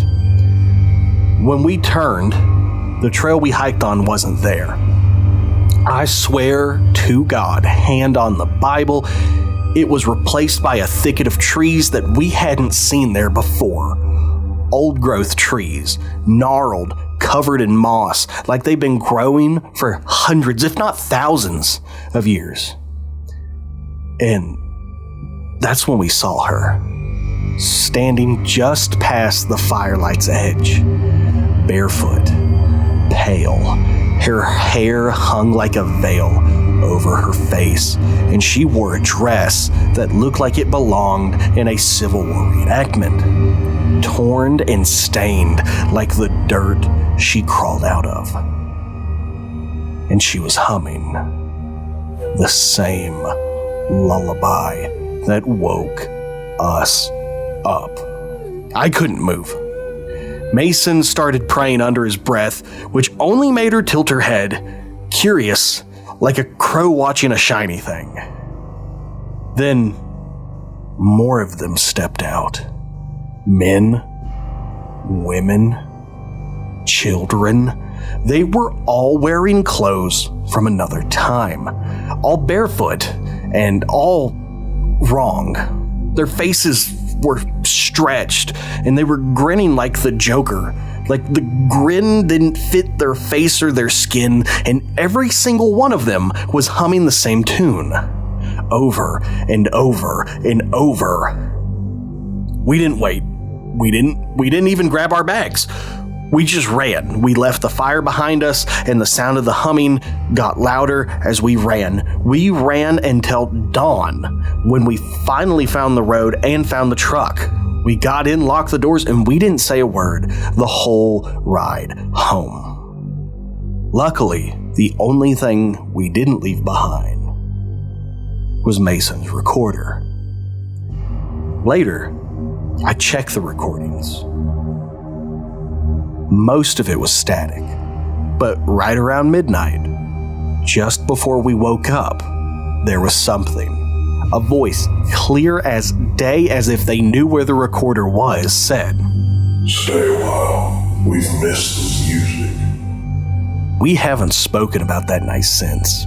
Mason deleted the audio and burned that recorder. He said some things aren't worth investigating, and he will never listen to another spooky podcast or watch another horror movie again. But sometimes, when I'm going to sleep, I hear that song again. Soft, humming in the back of my mind. And I wonder if we ever really left that holler, or if part of us stayed behind and we're still humming. If you've ever spent time in the Appalachian Mountains, not the scenic overlooks or the Instagram trails, but the real mountains where you don't go out after 5 p.m., you've probably heard stories. Stories about things that live out there. People, maybe, but not people like you or me. These are things. And this is one of those stories. And it comes from somebody I trust more than just about anybody. My grandfather. In early January of this year, I drove my grandfather back into a small rural town in eastern Tennessee, the one he grew up in. He hadn't been there in decades, but after the damage from Hurricane Helene, he wanted to check on what was left of his childhood home. A tiny farmhouse about 20 minutes east of town, nestled in the foothills near a place called Hall Mountain. We spent a few days there. At night, sitting around the fire, he started telling me stories. Not just about the storm or the old house, but about his childhood. Appalachia in the 1950s. A world that feels like ancient history now. Most of the stories were simple and warm, until he told this one. It happened in February of 1954, a few weeks before he turned 12. Their little farmhouse had been losing chickens. 7 or 8 in just a few weeks. Coyotes, they figured. Maybe a fox. It wasn't the first time an animal had gone missing, but this time it was different. One night during a heavy snowstorm, the family was jolted awake by the sound of chaos in the chicken coop. Wings flapping, high-pitched screeches, the kind of sound that you can't just sleep through. My grandfather and his father, Paul, bolted outside. Paul carried a rifle, and my grandfather, being just a kid, he had a pellet gun. And they thought they'd find a coyote. Instead, they saw something else. Standing under the barn light, just barely lit in the haze of snowfall, was what my grandfather described as, quote, the nastiest, most foul-looking human-type creature you could imagine. It was nearly naked, covered in dirt, skin gray and mottled from the cold. A shredded bear pelt was slung over its shoulders, and in its mouth, it was a dead chicken. Paul raised his rifle and fired, and the creature screamed, a human scream, and bolted across the field. First upright, and then it dropped on all fours and vanished into the tree line. Paul stayed outside the rest of the night, rifle in hand, pacing the porch. The next morning, my grandfather came into the kitchen to find Paul on the phone. He didn't say much, just nodded. Then he told my grandfather to sit down. Your uncle and your cousins are on their way. We're going to track that thing. It left a blood trail down into the holler. By 12:30, they were geared up and heading into the woods. Paul, his brother Peter, my grandfather, and his cousin Samuel. They followed the trail in silence for nearly an hour, deeper into the snow-covered forest, into land that didn't feel like it belonged to anybody. Eventually, the trail led to a wide patch of blood, as if something had collapsed there. And then they saw it. Drag marks. Something had pulled the body deeper into the woods. And along the drag marks were bare human footprints, multiple sets. They followed the prints to a narrow frozen creek. Just beyond it, tucked under a massive rock overhang, was a cave. 20 feet across and tall enough to stand in. The bloody trail led straight to it. Paul and Peter told the boys to hide behind a boulder, and if they weren't back in 5 minutes, they were to run home and call the sheriff. My grandfather said that 5 minutes felt like forever, but then a voice. His uncle's. The two men stepped out of the cave, pale, silent, haunted. They barely spoke the entire hike back. Back at the farmhouse, Peter and Samuel left without a word. They just drove off. Paul sat my grandfather down at the kitchen table and told him what he saw. We saw people. Not like us. Not like anybody you've ever known. Wild people. They live in that cave deep in the mountain. They didn't attack us, but they were watching. One of them had died. They were burying him, the one I shot. We ain't welcome there. Tommy, don't you ever go across that creek. Everything past it, it belongs to them things. My grandfather said that was the only time his father spoke of what they saw in that cave. He never went back, and neither did my grandfather. I know the idea of feral people gets tossed around online a lot, and most of the time I don't buy it. But the way my grandfather told this story, the look in his eyes, the way his voice dropped during certain parts, I believe he believes it. I believe he watched his father shoot something human, and that they stumbled across something they weren't supposed to see. Whatever lived in that cave, it was real. And if you ever find yourself near Hall Mountain in the snow, and you come across a creek, don't cross it, because everything on the other side isn't yours. The Hollow-Skinned Man. This story was sent in by a listener who asked to remain anonymous. She says that this is the reason why she never finished her Appalachian Trail through hike. And if her account is true, it's also one of the most terrifying things I've ever read from this region. I had been planning my through hike for years. I saved up vacation days, gear tested every weekend, and mapped out supply drops. For me, the Appalachian Trail was much more than a challenge. It was a lifelong dream. Over 2,000 miles of mountains, rivers, and wilderness. A way to strip down life to nothing but walking, eating, and sleeping under the stars. When I finally set out from Springer Mountain in Georgia, I felt unstoppable. The first few weeks, they were tough.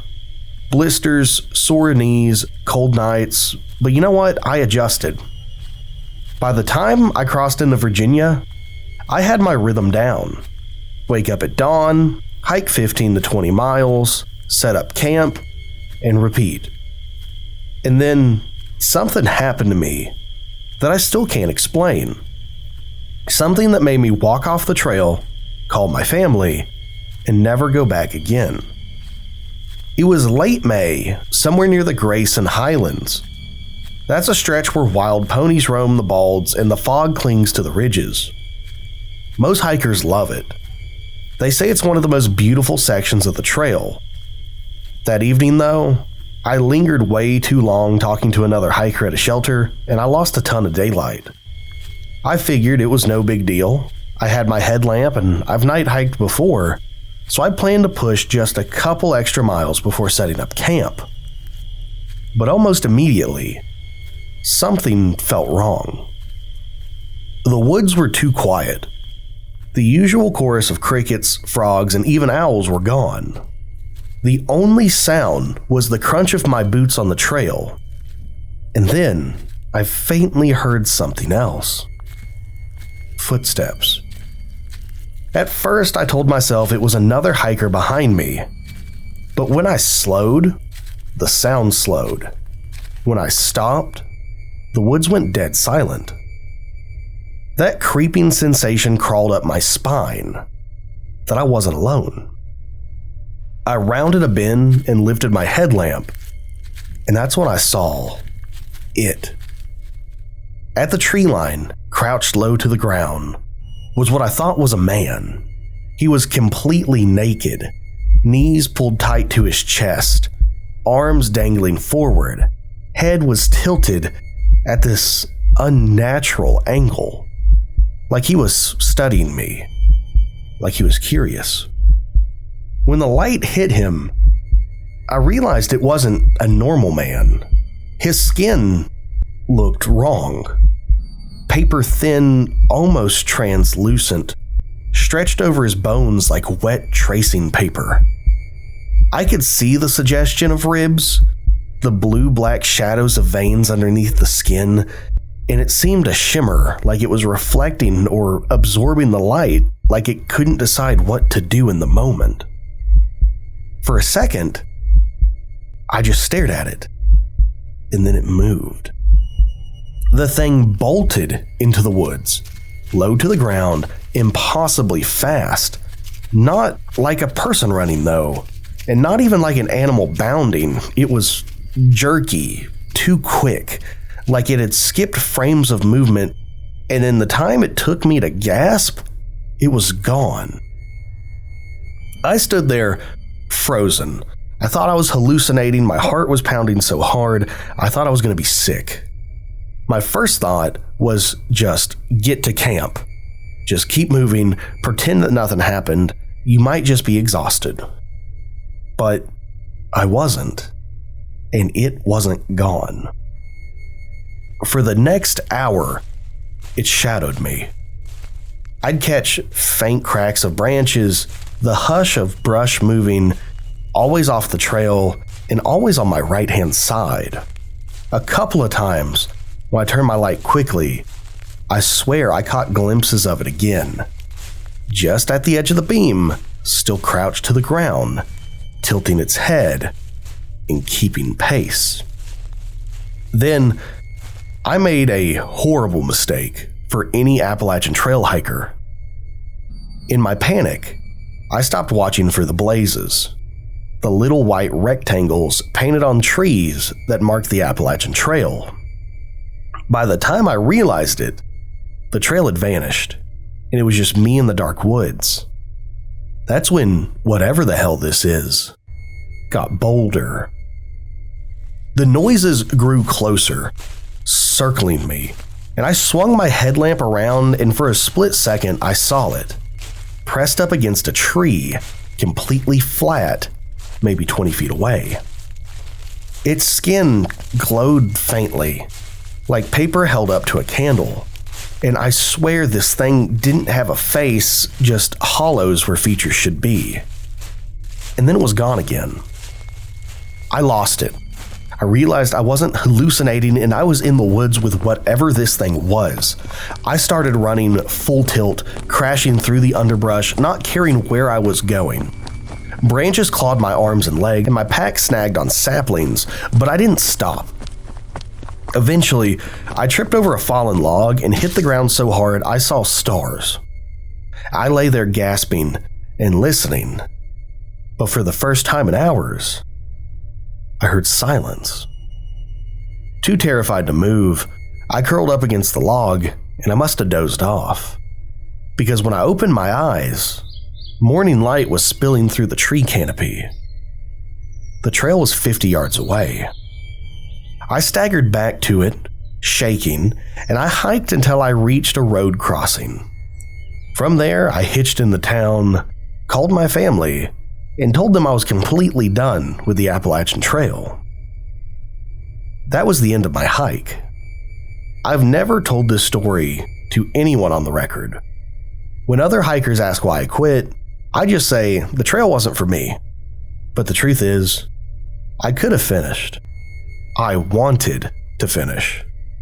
What stopped me wasn't injury or homesickness or lack of willpower. It was something that is out there. It's knowing that there's something else there. It's that something out there looks human, but it isn't, and it's something that's thin and hollow and something that is waiting on you. I'll never forget the sound it made when it moved either. Like dry skin stretching and cracking just before it tears. Story number 2, the cave thing. This story was sent in by a man from Hazard, Kentucky. He says what happened to him and his friends one summer night inside of an old coal mine is the reason he never set foot in caves anymore. And if what he describes is true, I'm terrified. Growing up in Hazard, Kentucky, there wasn't a whole lot to do on summer nights. You had football games, bonfires, or if you were a little reckless, you went exploring the abandoned mines. Everybody knew they were dangerous, but that didn't stop teenagers from daring each other to go inside. When I was 16, me and 3 of my friends, Mark, Tyler, and Josh, decided we'd check out one of the old mine shafts a couple miles outside of town. It had been sealed for years before, but locals kept prying the boards off the entrance. People said it was haunted. Others claimed there were things still living down there. Bats, snakes, maybe even cave people. But we all thought it was just small town talk. Well, we were wrong. We hiked out there around dusk, flashlight in hand, joking the whole way about who would go chicken out first. The mine was just a dark slit in the hillside. Boards splintered and hanging loose, and it smelled damp, like wet stone and rusted iron. The deeper we went, the colder it got. Our voices echoed off the walls. Every step stirred up gravel and dust. At first, it was exciting, like exploring forbidden territory. But after 20 minutes, paranoia set in, and the mood shifted. Tyler stopped walking and he said, "Did you hear that?" At first I thought he was just messing with us. But then we all went quiet. Somewhere ahead, deeper in the shaft, came the faintest scrape, like nails dragging over rock. We told ourselves it was probably just a raccoon or a stray dog. But then our lights swept across the tunnel and we saw something move. Something crawled across the path, low to the ground. At first, I thought it was a person, but the proportions weren't human. This thing was bending like a spider as it moved, and the body was pale white and hairless. We froze, our beams jittering in our hands, and then the thing turned its head toward us. 2 eyes reflected back, glowing like flashlights, and that was enough. Josh swore and he bolted. The rest of us followed, slipping on gravel, banging shoulders against the wall as we sprinted back toward the entrance. Behind us, we could hear it scrabbling on all fours, but it wasn't getting too close. When we finally burst into the night air, we didn't stop running until we were halfway down the hill. Once we did, that's when we dared to look back. The entrance to the shaft was completely empty. Silent. Just a black hole yawning in the hillside. We tried to laugh it off and convince ourselves we had seen a big dog or maybe a trick of the light. But then Mark pointed out something that none of us could explain. On the rock wall around the mine entrance were handprints. Dozens of them, pressed deep into the soot and dust. But here's the part that makes my skin crawl. Some of those handprints were 10 feet up. After that night, none of us ever went back. In fact, I can't even walk near those hills without feeling that thing watching me. I don't know if it was human or animal or just something that adapted to live in the dark. All I know is whatever we saw in that mine probably shouldn't exist. And I'll never forget those creepy eyes glowing back at me – before it chased us. Story number 3, The Silent Family. This story was submitted by a backpacker who is attempting a solo hike section of the Appalachian Trail. He says he doesn't know what he stumbled into that night, but whatever it was left him shaken enough that he doesn't want to go back. And I'm not gonna lie, after reading this story, I absolutely hate this. I was somewhere in western North Carolina, deep in the Blue Ridge Mountains, hiking a week-long solo stretch of the Appalachian Trail. I'd done plenty of backpacking before, but this was my first time going alone for more than a couple of days. I wanted solitude, just me, the trail, and the woods. And that's exactly what I got. For days, I barely saw another soul. It was late fall, so a lot of the thru hikers were already off the trail, and the shelters were mostly empty. So I camped alone every night. At first, it felt liberating, but as the miles wore on, the solitude got heavier, and the forest felt bigger and quieter. Then came the night I found the clearing. It had been a long day. Rain, slick rocks, steep climbs, the usual. By dusk, I was completely spent. I was exhausted. But I wanted to push just a little bit further to get closer to town for my next resupply. I hiked until the last of the light was bleeding out of the sky, then turned off into a small side clearing. The trees opened just enough for a campsite, maybe 20 yards across. And that's when I saw it. A fire. A neat little campfire burning steady in the center of the clearing. Around it sat 3 figures, 2 adults and a child. At first I felt relieved. I had been out there alone on the trail so long, it was almost comforting to see people. I figured they were just another family out enjoying the trail, but as I got closer, something felt off. None of them moved. They just sat there, cross-legged, hands on their lap, staring into the fire. Their faces were lit by the flames, and they were blank, expressionless. I stopped at the edge of the clearing, raised a hand, and said, "Hey, mind if I pass through?" Nothing. No blink, no glance in my direction, nothing. The fire crackled, the leaves rustled in the wind, but the 3 of them didn't make a sound. I tried again. Evening. I didn't expect to see anybody out here." Still nothing. By now, the hair on the back of my neck was standing straight up.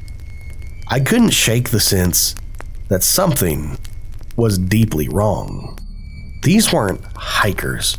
Their clothes looked old. Not vintage, not retro, just wrong. Faded fabrics, outdated cuts, and the boy was wearing suspenders. Then I noticed something else. They were all breathing in perfect unison, perfectly in sync. Each chest was rising and falling at the exact same time. It was very robotic.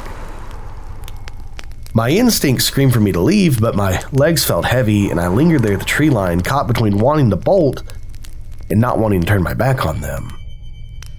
Finally, I muttered, all right then, have a good night, and slowly edged backward.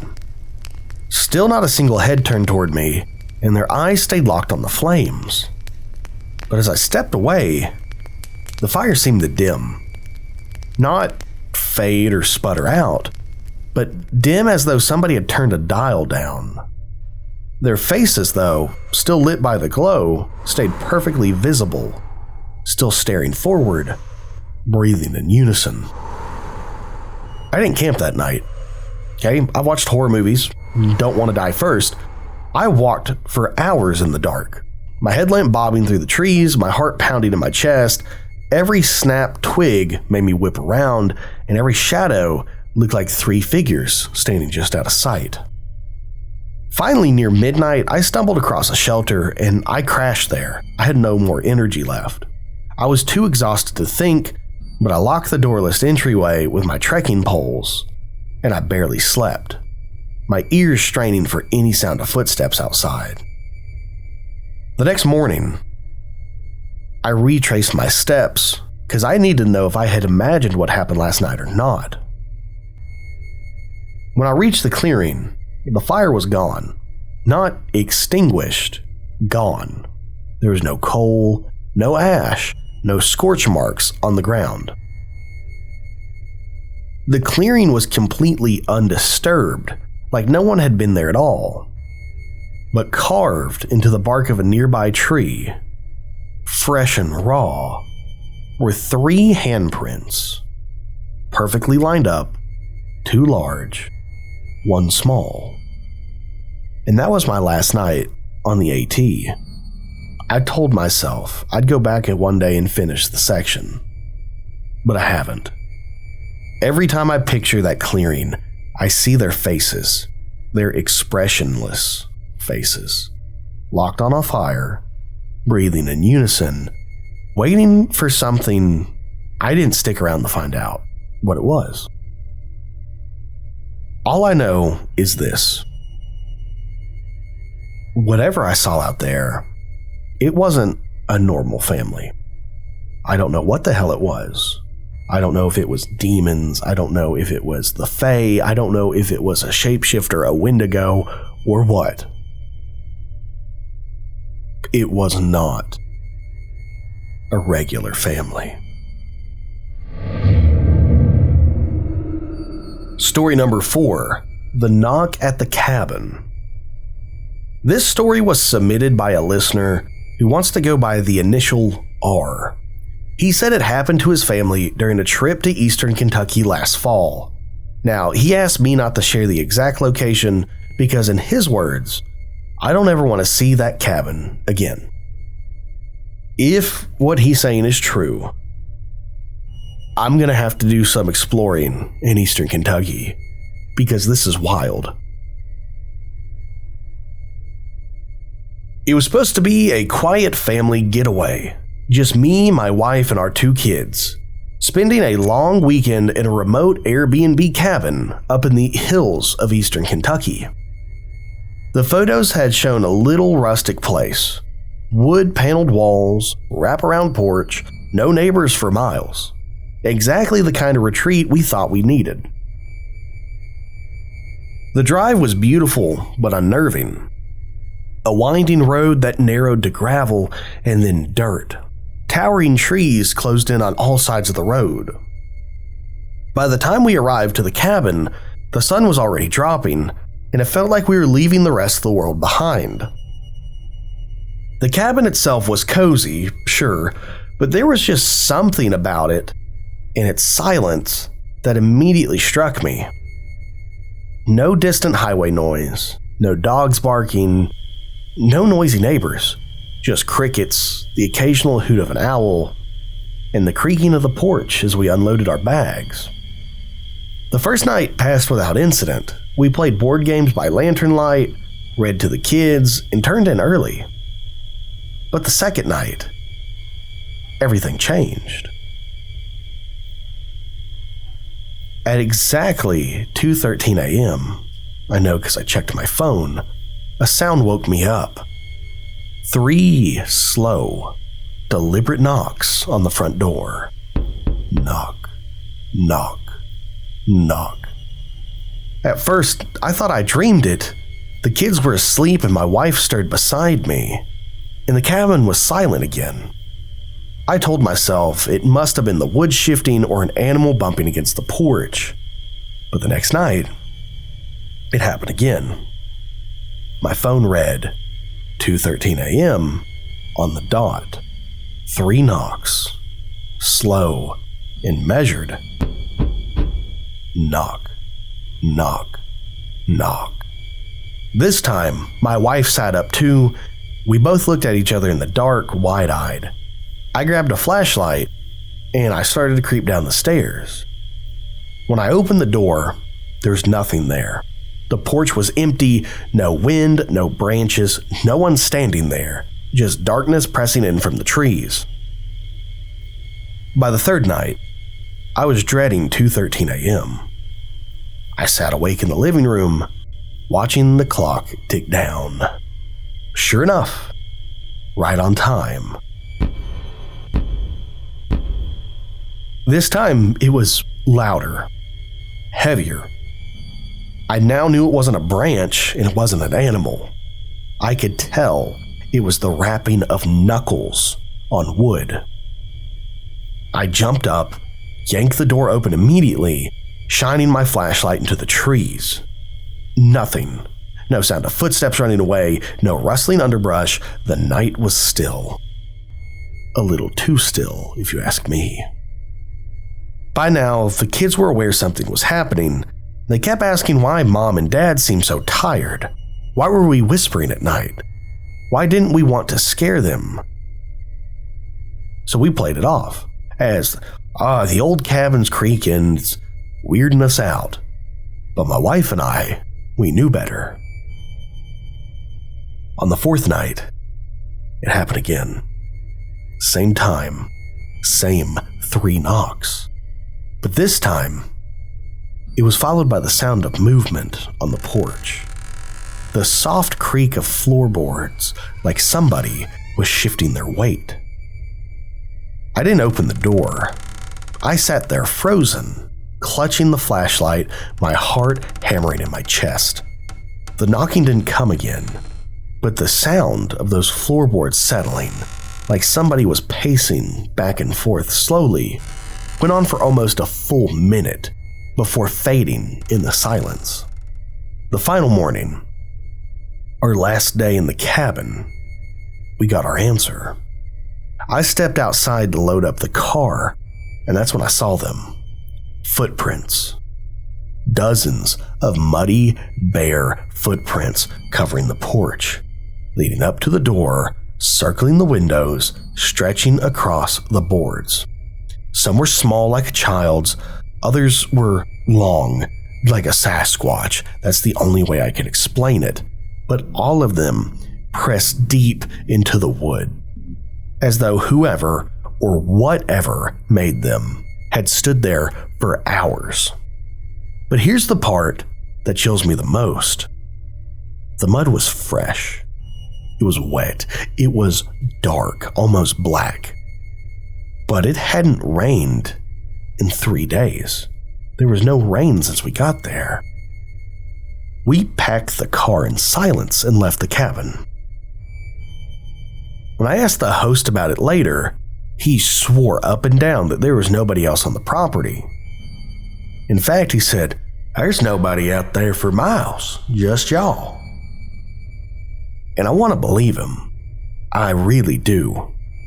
But every night since, when I wake up at 2:13 a.m., I can't help but listen, waiting for that slow, deliberate knock. Story number 5. The Man in the Cornflower Suit. This story comes from an old trucker out of Harlan, Kentucky, who swore up and down that this happened to him back in the 1970s. Now, he told me this story the same way folks tell ghost stories. But the look in his eyes, when he said he wasn't joking, was very intense. He calls this story, The Man in the Cornflower Suit. Truckers swap stories like cards. Long nights on the road, coffee in a greasy diner, CB radios buzzing. You hear everything from UFOs to phantom hitchhikers. Most of it, though, is just tall tales. But every now and then, you get one that sticks with you. This old timer told me his story started on a 2-lane mountain highway cutting through eastern Kentucky. It was past midnight. He was hauling freight and the fog was rolling thick across the road. He hadn't seen another car in hours when he spotted him. A man walking on the shoulder of the road. Not unusual, except this man was dressed in a powder blue suit. Cornflower, he called it. Crisp and pressed like he had just stepped out of a wedding reception or walked out of church. What made it stranger was the smile. This broad, almost too wide grin that never moved as the truck headlights swept across him. The trucker slowed a little, uneasy, but he kept driving. Folks walk on highways sometime, no big deal. Except, 10 miles later, he was there again. Same powder blue suit, same slick back hair, same grin, standing in the fog, watching the truck roll by. The trucker figured he must have missed a turnoff and maybe looped back somehow, but he checked his odometer and he checked his map. He was driving straight. He had always been driving straight. 10 miles later, the man was there again. And this time, he was closer to the road, almost in the lane the trucker was driving in. Now the trucker was rattled. He cranked up the CB, trying to race for another driver. But the line was dead quiet. He turned up the radio. Static. He cracked the windows. No crickets, no wind. Just the hum of his own engine and the feeling of being watched. Every 10 miles, the man always appeared. Always ahead of him and always smiling. Sometimes standing, sometimes walking. Once he said the man was perched on the guardrail, dangling his legs like a kid waiting for a bus. As the truck passed, the man tilted his head like he knew the driver personally. By now, the old trucker said his hands were shaking on the wheel. He thought about stopping, but every instinct screamed, don't, because if he stopped, he wasn't sure the man in the cornflower suit would stay on the shoulder. So he kept driving. And here's the part that made his voice drop to a whisper when he told it. At mile marker 150, the man wasn't on the side of the road. He was in the lane. Dead center. Standing tall. Smiling wider than ever. Like he had always been waiting. The trucker swerved hard, nearly jackknifing, and when he looked in the rearview mirror, nobody was there. He didn't see the man again that night. He didn't see him on the way back either. But he said anytime he drove down that stretch of road, he'd get this tight feeling in his chest around mile marker 150. Like if he blinked too long, he'd see that powder blue suit in his headlights again. And that was why when he ended the story, he leaned back in his chair and in a low voice, he said, I don't know what he was, son. A ghost? A trick? Maybe the devil himself. All I know is if you're driving through the mountains at night and you see a man in a cornflower suit smiling at you from the shoulder, don't stop. Don't you ever stop. The Hollow That Never Ends. Now, this story was sent to me by a listener who asked to stay anonymous. He swears that this happened to him and his cousin one November while deer hunting in eastern Kentucky. Now, this is one of the strangest backwood encounters I've ever heard, so let's dive into it. It was late in the season, right before Thanksgiving, when me and my cousin went out hunting near Breathitt County. The woods there were pretty thick. Rolling ridges, hollers that seemed to go on forever, and creeks that twist through the valleys. We'd hunted that area plenty of times before, but this trip, this was different. That morning, we had tracked a big buck across the ridge. We followed its prints through patches of frost and fallen leaves. The tracks led us down into a holler that we didn't recognize. At first, that wasn't surprising. Kentucky woods can feel endless some days, and even local hunters get turned around sometimes. But the deeper we went, the quieter it got. Now, the holler itself was very strange. Okay, it was narrow with a deep wall on either side that funneled us forward. The ground was damp and soft like it had just rained there, and everywhere we looked, there were vines twisting across the trees, knotted and tangled like old ropes. But as we walked, we didn't hear squirrels, we didn't hear birds, not even the wind moving through the branches.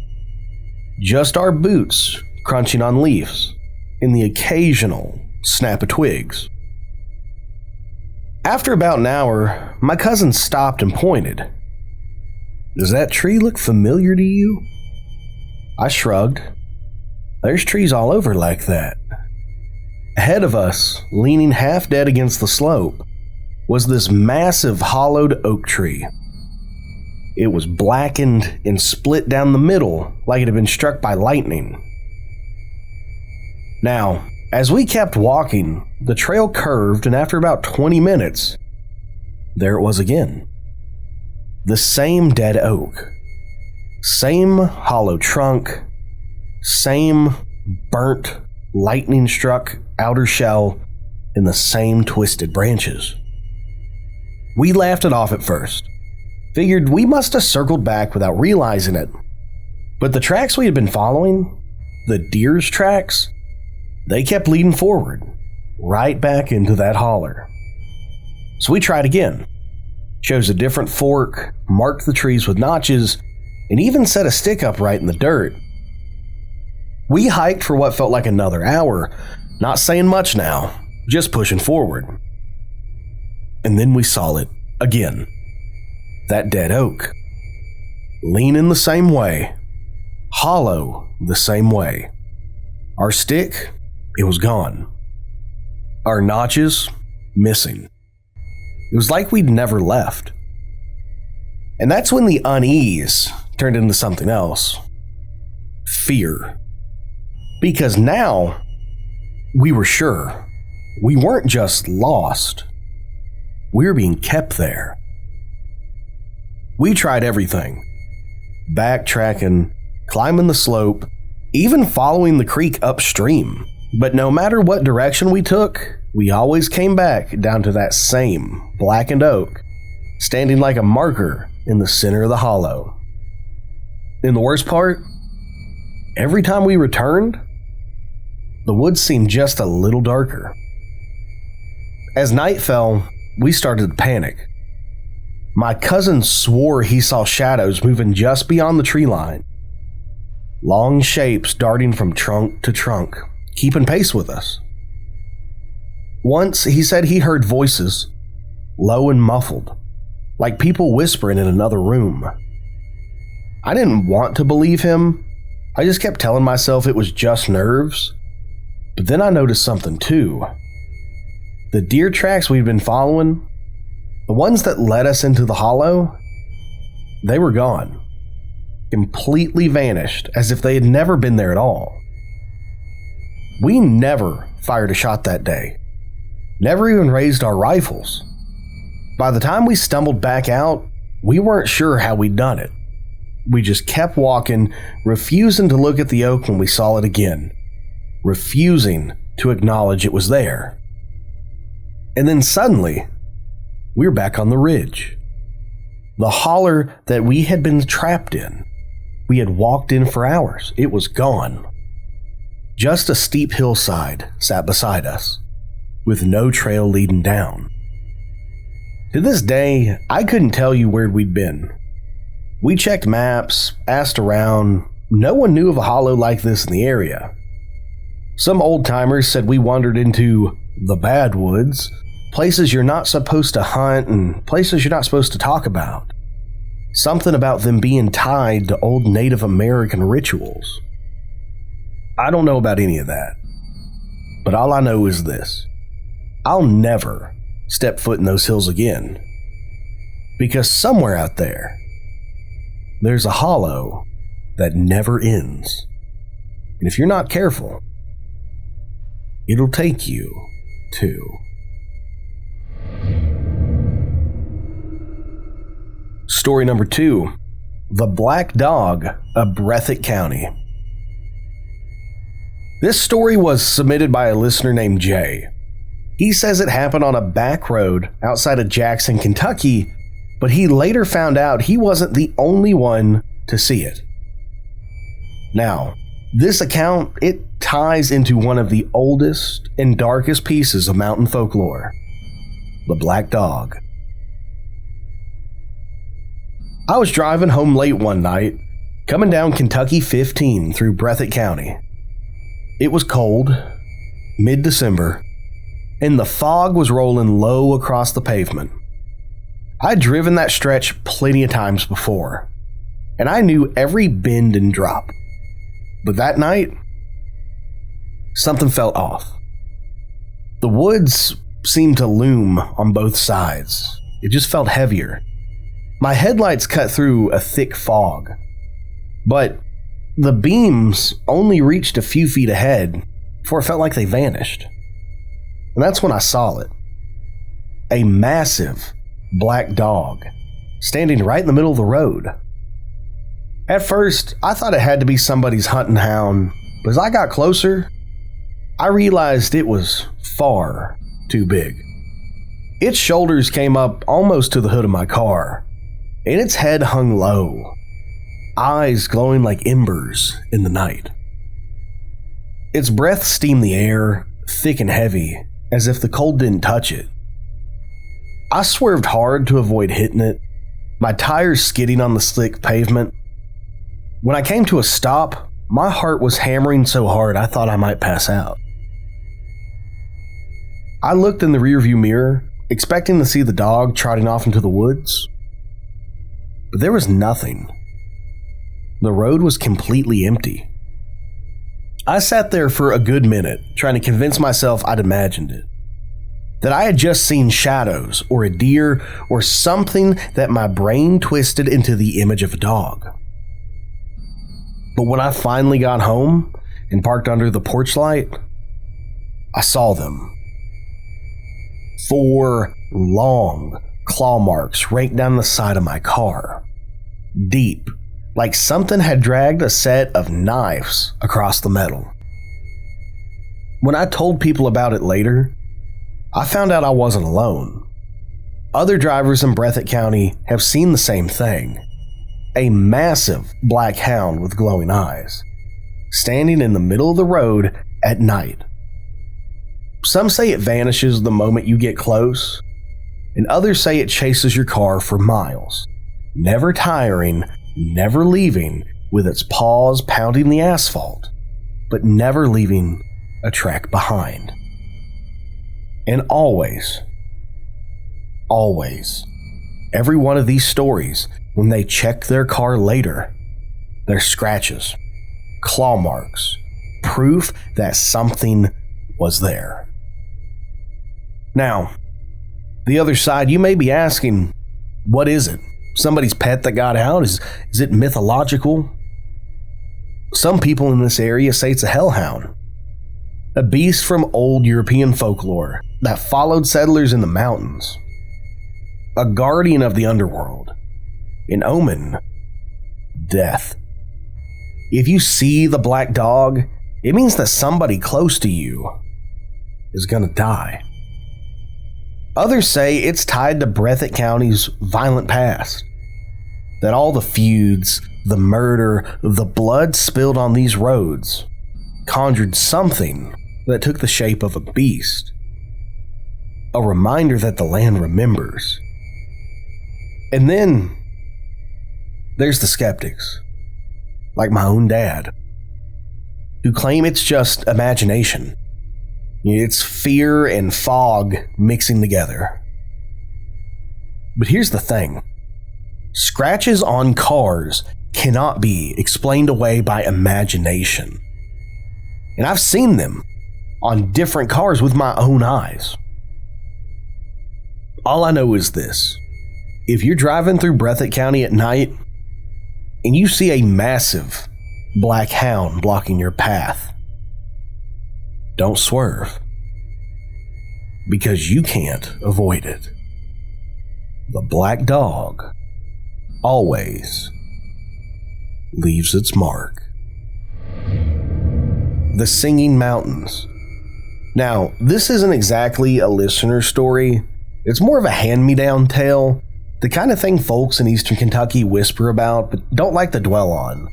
Now, I remember first hearing this story as a little kid in my elementary school library. We were talking about folklore. And I even think I talked to my grandfather about it. And again, this was always just like a ghost story. But I'll admit this much. There were some nights, even some nights recently, hanging out with people outside. Kind of sounds like you do hear singing. They say it started with two brothers, miners who worked in one of the smaller coal seams outside of Hazard, Kentucky. Hard men, used to the dark, used to the long shifts underground. One night, after a double shift, the older brother came home, pale as a sheet. He told folks that while he was deep in the mine, far below the daylight, he heard something strange. Not dripping water, not shifting rocks, but singing. He swore it sounded like a choir. Dozens of voices echoing from somewhere deep in the mountain. He said it wasn't English, but it wasn't nonsense either. Just this low, mournful hymn that seemed to rise and fall with the earth itself. Now, of course, nobody believed him. The other miners, they laughed it off. Said he was tired, said the tunnels echo funny when you've been down there too long, and his younger brother even teased him about it. But his older brother, he didn't laugh. He said that the singing followed him out of the mine, lingering in his ears, even after he reached the surface. He didn't sleep that night. The next morning, he refused to go back underground. The younger brother, stubborn as ever, told him he was crazy. Said he'd go down there himself and prove there was nothing there. So he grabbed his lamp, his pick, and he went into the mine alone. Hours passed. The shift ended. The men came back out. But the younger brother never did. They searched for him, of course. Days of searching, but there was no collapse. No sign of an accident. No body was ever found. Just empty tunnels and silence. Then, about a week later, the older brother returned to the mine. He stood outside the mouth of it at night, just listening. And then he heard it again. The singing. Only this time, woven into that strange choir of voices, he swore he heard something he recognized. His brother's voice, calling out to him from deep inside the mountain. That was the end of him too, they say, because not long after, he disappeared. Nobody ever saw him again. Some folks think he went into the mine one last time, following the song. Others say the mountains just took him. Now that's the story as it's told in those parts. Most folks will laugh it off, call it an old camp superstition. But I'll tell you this.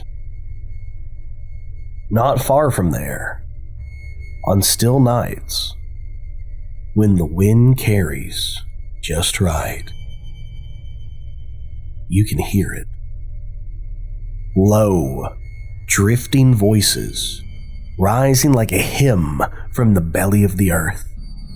Never clear enough to make out words, but just enough to make the hair on the back of your neck stand up. And once in a while, a single voice will rise above the rest. A man's voice, pleading, calling out. I don't know if these stories are imagination There really is a choir buried in those mountains. But I do know this.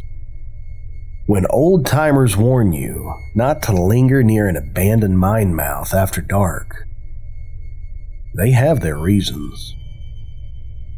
Because some songs aren't meant to be heard. And once you hear it, you might never come back out of the mountain. This story was sent in by a listener, and I'm not gonna lie, I tried to clean it up a bit, so this is how it's gonna sound. They were hiking in southern Appalachia, exploring a series of ridges that branch off the Appalachian Trail. It was late October. The air was cool and crisp, leaves crunching underfoot. They planned to make a short overnight trip, hike in, set up camp, and come back out the next morning. About halfway through the hike, they took a narrow deer trail that cut downhill through the trees. That's when they found it. A small clearing, maybe 30 feet across. Hidden deep in the woods, in the center, there were a dozen or so old headstones. Some leaning, some half buried in moss. Either way, the engravings were so worn down to nothing that their names had been lost to time. The hiker just stood there, staring. There was no road nearby, no church, nothing. Just these stones scattered like teeth in the middle of nowhere. They snapped a picture on their phone, whispered an awkward, "Sorry for intruding," and kept moving. That night, they set up camp about a mile from the site. It was quiet. The wind was just moving through the branches. They cooked dinner, zipped in their tent, and tried to sleep. That's when the dream started. They said it was the most vivid dream they had ever had. They were lying in their tent just as they had been, but outside, they could see shapes moving. Figures. People. A circle of them, standing just beyond the fire pit, silhouettes swaying in the dark. Now, they couldn't make out faces.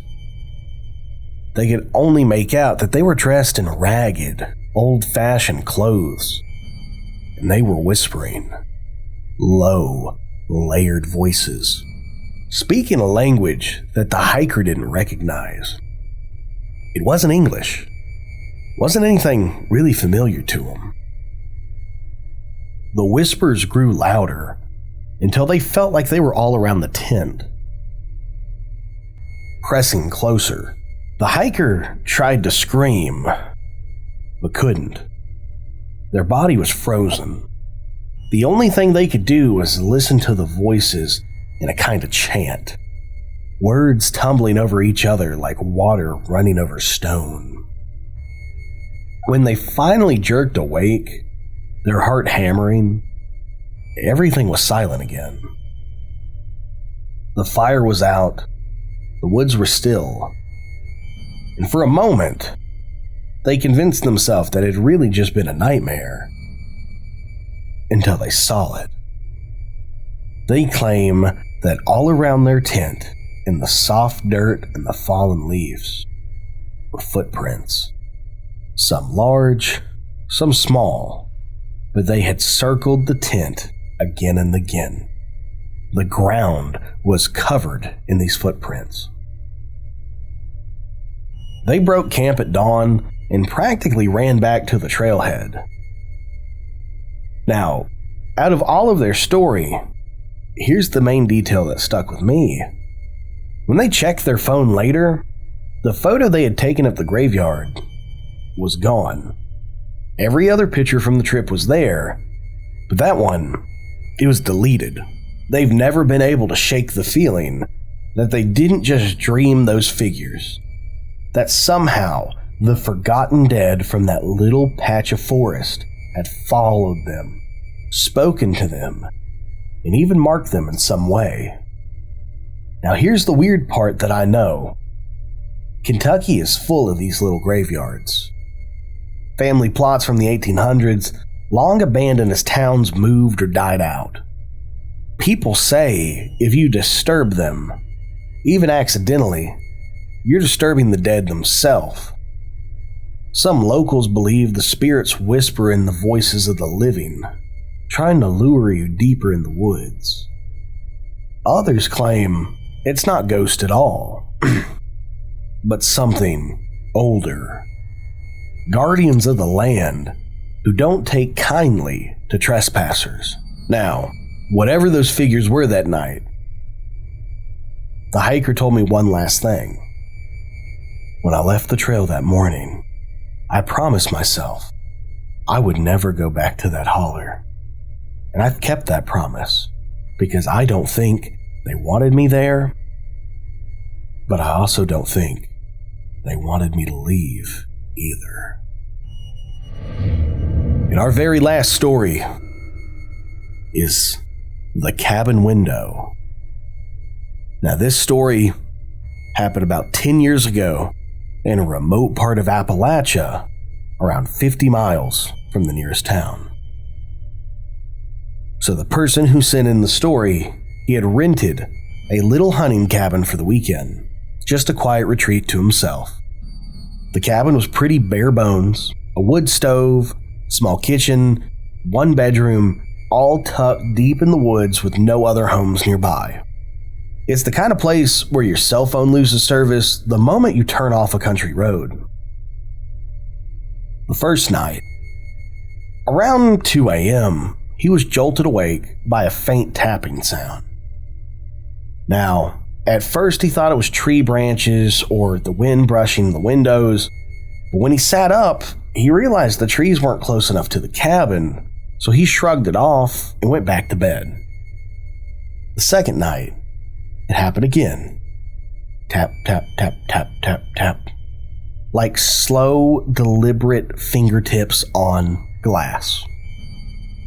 He got up, walked over to the window with a flashlight, swept the beam outside, and saw nothing. Just the dark wall of trees surrounding the cabin. He was pretty on edge. So by the third night, he left a lantern burning and set his flashlight right by the bed.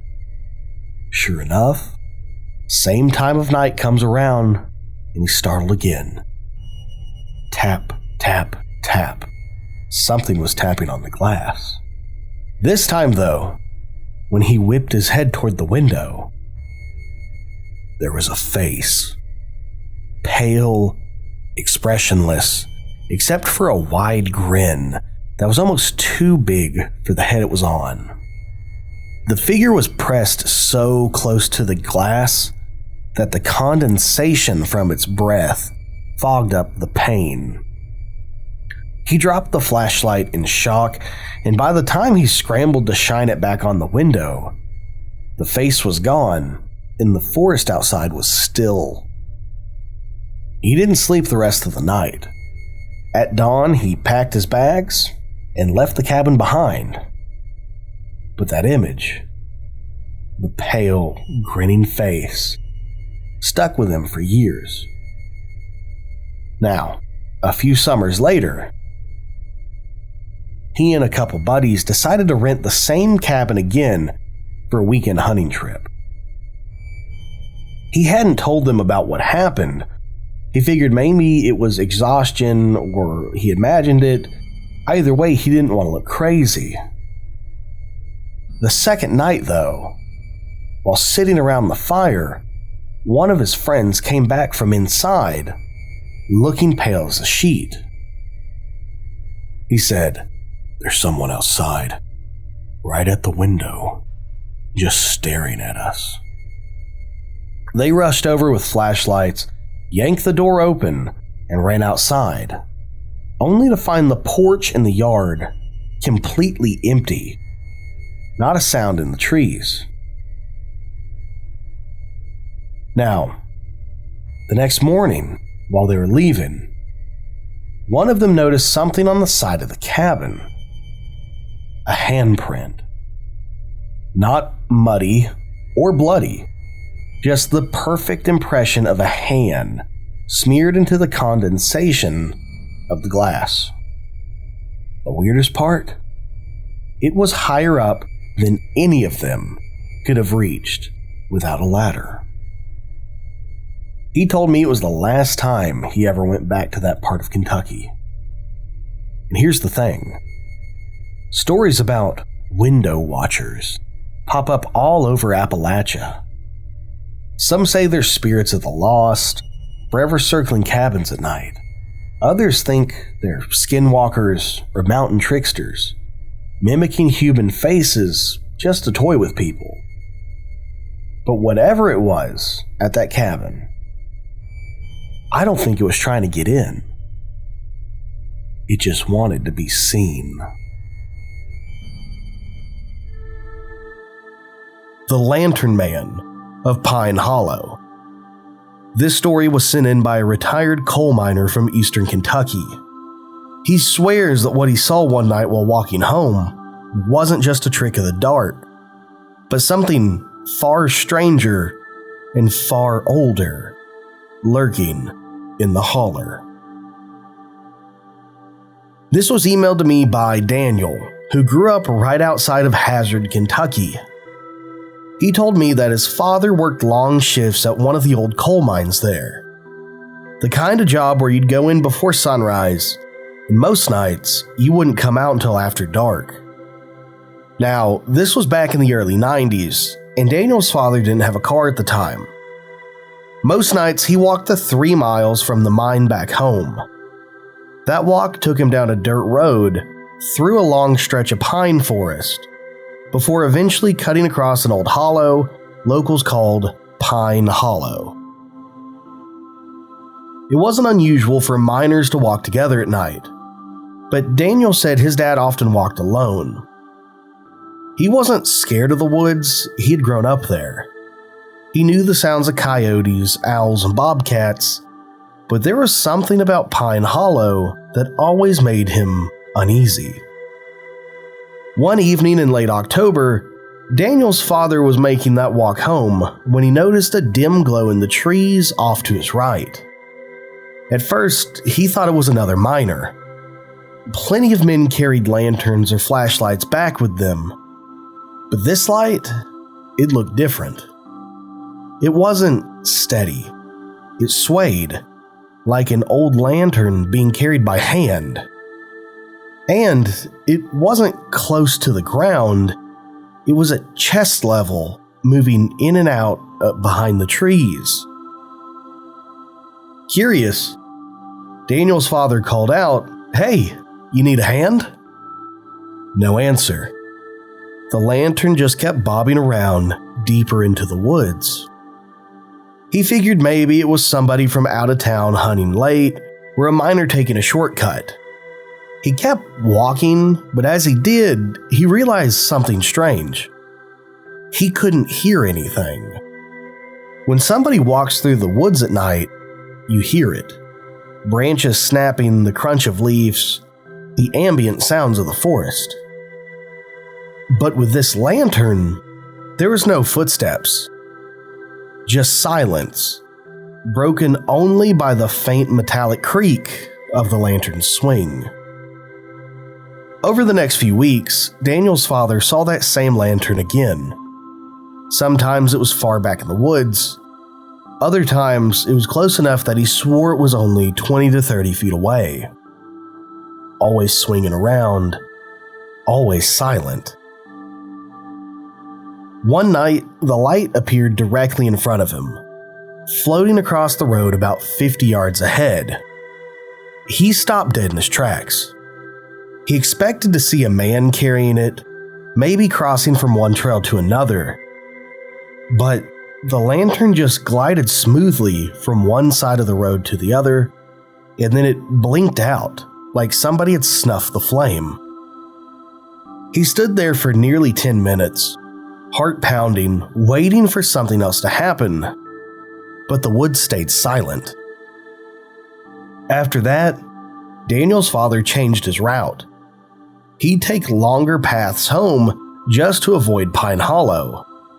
But sometimes, even on the new route, the light would appear, always near that hollow, always bobbing just out of reach. The scariest encounter happened about a year later. Daniel's father was walking home in the dead of winter, and the cold air was biting at his face. That's when he saw the lantern again. This time, though, it wasn't deep in the trees. It was right beside the road. He froze. The lantern was swaying slowly, casting just enough of a glow that he could see the outline of the trees around it, but there was no person holding it. The handle, the chain, the flames, they were all visible, but nothing else. And then the lantern stopped swinging. It turned very deliberately so that the flame faced him. Daniel's father said at that moment every hair on his body stood up. He didn't wait around to see what would happen next. He bolted, sprinting down the road in the snow until he was out of the hollow. When he finally looked back, the light was gone. Years later, Daniel asked his dad if he ever figured out what it was, and his father just shook his head and said, "Some things in these hills you don't chase, and you don't ask about. You just keep walking." But Daniel did some digging of his own. He found old newspaper clippings about a mine collapse in Pine Hollow in the 1920s. Several men died underground, but one name came up again and again: Ezekiel Harper, a foreman who was last seen carrying his lantern into the mine to check for survivors. His body was never recovered. Locals say that his spirit wanders the hollow, searching with that same lantern, trying to find a way out. Daniel swears his father never made up stories, and to this day, he refuses to drive through Pine Hollow after dark. Whether it was a ghostly miner still searching for his home, or something else entirely, one thing's for certain. In Pine Hollow, if you see a lantern swinging in the dark, don't follow it. The Woman on Cumberland Falls Bridge. This story came from a man driving home late at night near Cumberland Falls State Park. He says it was the most terrifying encounter of his life. And to this day, he won't drive across that bridge after dark. This was sent in by Aaron, who grew up near Corbin, Kentucky, not far from Cumberland Falls State Park. If you've ever been there, I can vouch for it. It's one of the most beautiful spots in the state. Dense forest, winding mountain roads, and of course, Cumberland Falls itself. Locals call it the Niagara of the South, and you have no idea what I'm talking about. There's literally a model of it in Red Dead Redemption 2. But there's another thing Cumberland Falls is known for: strange stories. There's ghost sightings, UFO reports, mysterious disappearances, creatures in the woods. I could go on and on. There's even an abandoned theme park. And in Aaron's case, a terrifying late-night encounter on a bridge that crosses over the Cumberland River. It was the fall of 2006. Aaron was driving home after visiting a friend in Williamsburg. It was late, close to midnight, and the road through the park was nearly empty. He remembers rolling down the windows, listening to the sound of the river in the distance. The air smelled like wet leaves, and a thin fog was starting to roll across the road. As he approached the bridge, Aaron slowed down. It was an old, narrow bridge with steel beams that always made him a little uneasy. The headlights cut through the fog, lighting up the span ahead, when he saw her.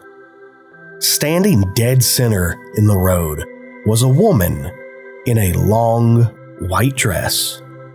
Her hair was dark, tangled, and hanging over her face. Aaron slammed the brakes and swerved hard to the left, his tires screeching against the damp pavement. His heart leapt to his throat. He was sure that he had just hit this woman. His car came to a stop about halfway across the bridge. Breathing heavily with his hands shaking, he looked in the rearview mirror. There was nothing. The road behind him was empty. Confused, he got out of the car. The cool night air hit him instantly, and he called out, "Hey, are you okay?" But his voice, it just echoed off the water below. There was nobody on this bridge with Aaron. Shaken, Aaron climbed back into the driver's seat, and that's when he noticed something that made his stomach drop. On the windshield, right in front of him, were muddy handprints. Not streaks like a branch had brushed against the glass. These were distinct, with fingers and palms pressed firmly into the glass. It was too high up to be his, and too wide to be mistaken for anything else. And worse, the prints weren't sliding down like somebody was leaning on the car. They were angled upward, like whoever had left them had been trying to pull themselves in through the window. Aaron panicked, and he floored the accelerator, and he didn't stop till he reached a gas station near Corbin. Under the bright fluorescent lights, he checked the car again. The handprints were still there, clear as day. He grabbed a paper towel and tried to wipe them off, but the prints wouldn't even smudge. They weren't dirt or grease or anything physical he could clean away. They were almost like a stain inside the glass itself. He ended up driving home, and by morning when he checked, the handprints were gone. Aaron eventually told his story to some locals, expecting them to laugh. But instead, one of the older men nodded and said, "You saw the woman." He explained that for decades, drivers had reported seeing a ghostly woman on the Cumberland Falls Bridge. The legend goes, in the 1930s, a young woman was supposed to meet her lover there to elope. He never showed up. Heartbroken, she jumped from the bridge into the rushing river below and was never seen again. Since then, people say her spirit lingers, appearing on the road, stepping in front of cars, or leaving wet handprints behind. Some even claim to have picked her up, only to vanish before reaching town.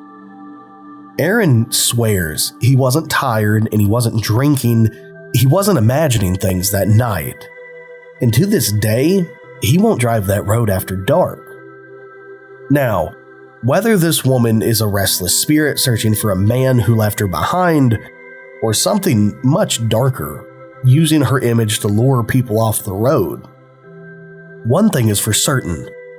If you cross the bridge at Cumberland Falls, and you see a woman in white standing in the fog, don't stop. Voices in the fog. A couple camping in the Blue Ridge Mountains sit in the story. They thought they were alone until the fog rolled in. And then voices started to call their name. They said it changed how they look at the woods forever. In the summer of 2014, Eli and Rachel decided to take a weekend trip to the Blue Ridge Mountains in North Carolina. They were both teachers on break, loved hiking, and thought a quiet camping trip would be the perfect escape. They packed a tent, sleeping bags, lanterns, a couple days worth of food, everything you would need, and they drove out to a remote campground not far from Mount Mitchell. It was a place known for its sweeping views and quiet trails, but also for how quickly the weather could change. Locals always warned, in the Blue Ridge, the fog rolls in fast. At first, it was perfect. The first night they cooked over a fire, listened to crickets, and talked until the flames died down. By midnight, they zipped themselves into the tent and had a safe, comfortable night alone in the wilderness. or so they thought. Around 3 in the morning, Eli woke up to a strange sound outside of his tent. At first, he thought it was just the wind through the trees, but when he sat up, he realized it was something else entirely. It was voices. It was faint whispering, carried on the air. He shook Rachel awake, and the two of them listened. The voices weren't clear enough to make out words, but there was definitely more than one now. A low murmur that was slowly moving around the tent. And then the fog rolled in. A thick, heavy, almost unnatural fog. The kind that muffles every sound and makes the air feel close and damp. They couldn't see it yet, but from inside the tent they could feel the air around them getting colder, wetter, and the whispering, it grew sharper. And then for the first time, they heard it. Their names. Eli. Rachel. Eli. Rachel. It was soft, and it was drawn out, as if it was spoken right against the fabric of the tent. Terrified, Eli reached for a flashlight and unzipped the flap just a few inches. All he saw was white. The fog was so dense he couldn't even make out the fire pit that they had been using earlier. It was like opening the tent into a void. The voices were louder now, circling the tent, sometimes close, sometimes far, but never in one place for long. Rachel began to sob and begged him to zip the tent back up, which he did with shaking hands. For the next hour, the two sat frozen, clutching each other, listening as voices whispered their names again and again. At one point, something brushed against the side of the tent, leaving the faint outline of a hand pressed into the fabric, then slowly sliding down. That was the breaking point. At dawn, the voices stopped. The fog didn't lift, but the silence that followed was almost worse. As soon as the light began filtering through, Eli and Rachel unzipped the tent, threw everything in their packs, and bolted. They hiked nearly 2 miles back to their car, barely speaking, constantly glancing over their shoulders. The fog followed them almost the entire way, and it was thick and suffocating, until they reached the parking lot. When they finally shut the car doors, the air outside was suddenly clear. Just like that, the fog had vanished. When they got back to town, they told a park ranger what had happened.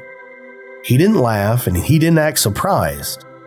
Instead, he said quietly, "You camped near one of the old burial grounds, didn't you?" He explained that scattered through the Blue Ridge are unmarked graves, remnants of old settlements, accidents, and even massacres from centuries past. Locals believe the fog itself carries the spirits of the dead, searching, calling out to the living for help. Most people never hear them, but sometimes, according to local lore, if you camp in the wrong place at the wrong time, the voices know you by name. Now, Eli and Rachel have never camped in the Blue Ridge Mountains again, although they still hike the trails during the day, but they never go back out if there's a hint of fog. Because in the mountains, when the mist closes in and the voices start whispering your name, you don't know if you're being called or being claimed. The Red-Eye Watcher. This story was submitted by a hunter from eastern Kentucky. He insists he was stalked for hours by something inhuman. Something with glowing red eyes that paced him through the trees. Now, he never went back to that stretch of woods again, but I really want to know what's going on there. This story comes from Clint, who grew up in eastern Kentucky near the Daniel Boone National Forest. Clint's family lived off the land. His father was a coal miner, But his real passion was hunting. And from the time Clint was old enough to carry a rifle, he was out in the woods with them. By the time Clint was in his early 20s, he thought he knew those woods better than anyone. Every trail, every ridge, even every sound an animal could make, he thought he was an expert, and he always said the woods were like a second home. But one night, in November, Clint learned the hard way that something else lived out there too. Something that watched him. The woods were dead quiet. No wind, no birds. Just the crunch of his boots on frosted leaves. He climbed into his tree stand, settled in, and waited. As the sun dipped behind the ridges, Clint noticed something strange. Normally at dusk, the woods would come alive. Owls calling, coyotes yipping, small animals rustling in the brush. But that night, it was silent. Too silent. He sat there for over an hour, watching, listening, but nothing moved. No deer, no rabbits, nothing. Just a still, heavy quiet that pressed down on him. Then, out of the corner of his eye, he saw them. Two glowing red orbs about 30 yards away, staring straight at him through the trees. At first, Clint thought it was a deer caught in the last rays of light. But the eyes, they were too high for a deer.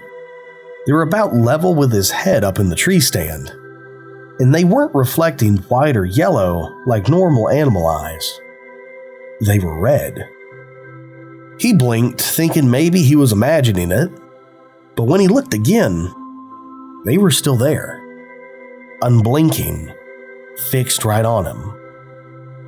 Clint raised his rifle and he peered through the scope, but when he lined his crosshairs up, the eyes were gone.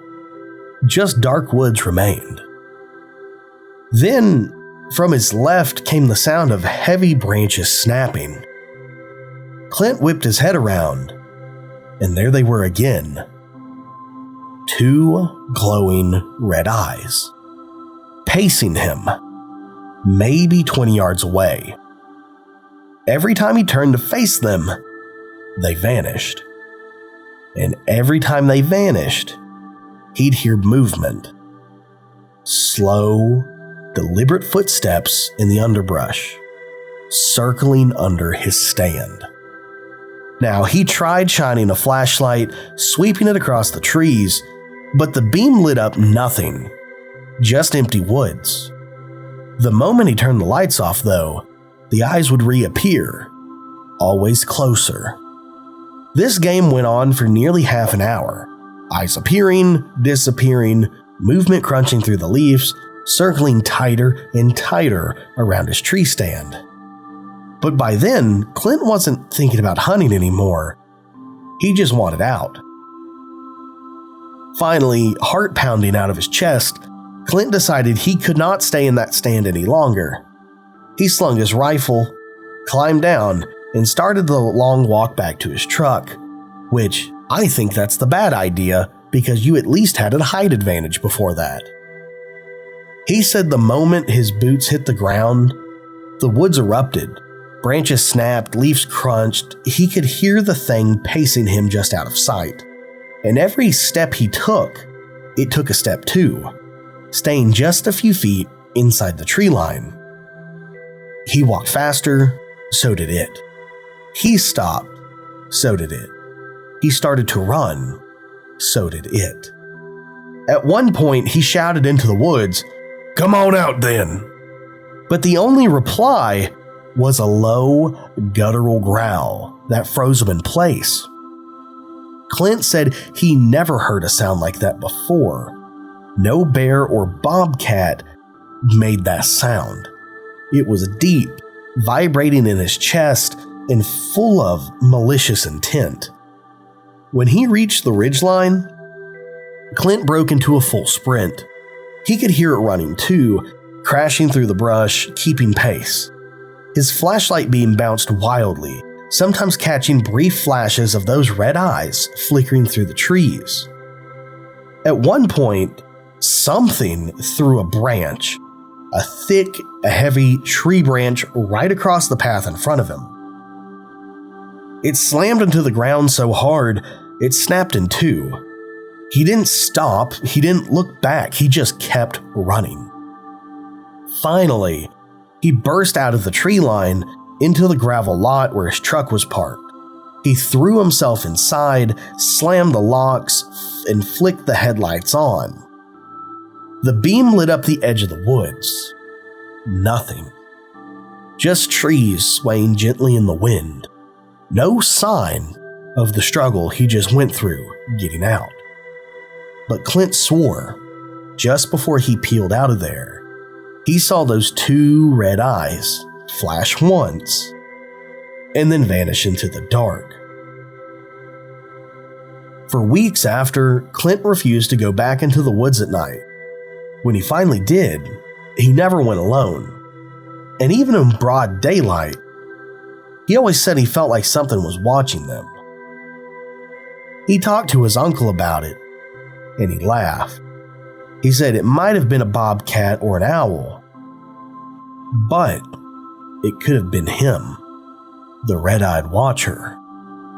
Now, according to his uncle, Appalachian lore says the red-eyed watcher is an old spirit of the forest, tied to the land long before settlers came.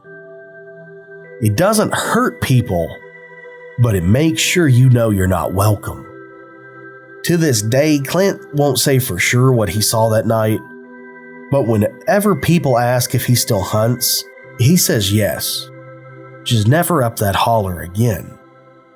Because if you're in the woods of eastern Kentucky and you see glowing red eyes staring at you from the tree line, it's probably already too late.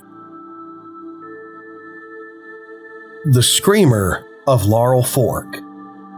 Several families from a remote part of Kentucky all have the same story about a chilling phenomenon. An ear-splitting scream that echoes down the valley at night. Some believe it's an animal, others claim it's a restless spirit. Now, whatever it is, no one has ever tracked it to a source. Laurel Fork is one of those places you don't find unless you're lost. Tucked back in the eastern Kentucky hills, it's a narrow holler lined with old family farms, logging roads, and patches of wood so thick the sun barely breaks through. People out there don't lock their doors, not because they trust everybody, but they figure if you're coming down Laurel Fork at night, you either know the land or you've made a mistake. And that's what makes the screams so unsettling. For decades, families living in Laurel Fork have told the same story. Late at night, usually after midnight, a sound will roll down the valley. At first it's faint, like the cry of a fox or a high-pitched yowl of a bobcat. But then it builds, it stretches, it takes on this human edge. People describe it as a woman screaming, long, drawn out, like she's begging for help. Others say it's not human at all, but the wail of a banshee, tearing through the treetops and rattling the windows of houses. But not once, has anybody ever tracked it to its source. The earliest reports come from the Carter family back in the 1970s. They lived in a little farmhouse right where the road bent around a creek. Late one August night, Mr. Carter was sitting on the porch when he heard it. A long, shrill scream that came from the ridge right behind his barn. At first he thought it was a panther, and the people around there still swore they roamed the hills. But when he whistled for his dogs, they didn't budge. They didn't bark, they didn't growl, they didn't even come out from under the porch. They just whined. And when the scream came again, closer this time, He swore it felt like the air itself vibrated his chest. He grabbed a shotgun and walked out to the edge of the yard and aimed it toward the tree line. But just before he pulled the trigger, the scream cut off, leaving dead silence behind. Not even the sound of crickets. He stood there holding his breath until he finally heard the faintest crunch of leaves, like somebody was walking up the ridge. But he never saw a thing. Years later, the Hensley family, who lived on the opposite end of Laurel Fork, had their own encounter. Their teenage son had been coming back from a football game, driving up the gravel road when he heard it. At first, he thought it was somebody playing a prank, a girl screaming for attention. But when it happened again, louder and angrier, he swore it was following his truck. Every time he rounded a bend, the scream was right behind him, as if something was pacing his headlights in the woods. By the time he reached his driveway, the boy was pale and shaking. He left his truck running, sprinted inside, and yelled that the screamer was after him. That name stuck. Over time, people in the holler started sharing stories. Hunters claimed they'd hear it right before dawn, echoing through the fog. One man said he'd been out spotlighting deer when the scream ripped across the ridge and every animal in sight bolted at once. Another woman swore she heard it calling her name, stretched out and distorted as if the woods themselves were mocking her. Skeptics, of course, had explanations. They said it was just a bobcat or maybe a mountain lion, but some people thought it might have been a vixen fox, which can make noises that sound eerily like a woman crying. But the people who heard the screamer will tell you those animals don't follow you. They don't scream for hours, circling the same holler night after night. Now, there's one more detail that makes this story stranger. In the 1930s, long before these reports, there was a small coal camp near Laurel Fork. It's not there anymore. Most of it rotted away or got swallowed up by the forest. But back then, it was a tight-knit community. According to local lore, a young woman went missing one evening after fetching water from the creek. Neighbors heard a terrible scream coming from the ridge, but by the time they went out to search, she was gone. Her body was never found. Some believe she had ran off. Others thought she had fallen into an abandoned mine shaft. But older folks in Laurel Fork will look you in the eye and tell you that was the night the screamer was born. The most chilling part, to this day, the screamer is still heard. As recently as last year, campers near the head of the holler reported being woke up at 2 a.m. to this piercing wail that rolled across the valley like thunder. They thought it was another camper playing a joke until they realized they were the only ones out there. Now, locals will tell you, if you spend enough nights in Laurel Fork, you'll hear it too. And when you do, the advice is simple. Don't follow it. Don't step off your porch. Don't walk into the woods. Don't even call out to it. Because whatever the hell is out there making that sound, whether it's a mountain cat, a restless spirit, or something else entirely, it's not looking for help. It's looking for you. That is all we have for this video. If you stayed till the end, please don't forget to like, subscribe, and hype the video. Shoot me an email with your stories. I genuinely appreciate all of the support I get. Again, I apologize for the erratic upload schedule. I'm trying to not become a corpse with everything that's going on, so as long as I'm alive, I'm going to try to crank out videos. So hopefully they stay coming. Either way, if you stayed this long, I love you. I appreciate you. Thank you all so much. Drop a comment down below letting me know if you've ever seen a man in a cornflower suit. Because honestly, that's the story that gave me goosebumps the most. Just phantom hitchhikers. It takes me back to the Twilight Zone episode. It's classic American folklore. We had a place like that where I'm from called Booger Mountain, where you'd see phantom hitchhikers. So was immediately invested when I read it. Anyway, love you all. Bye. Perfect.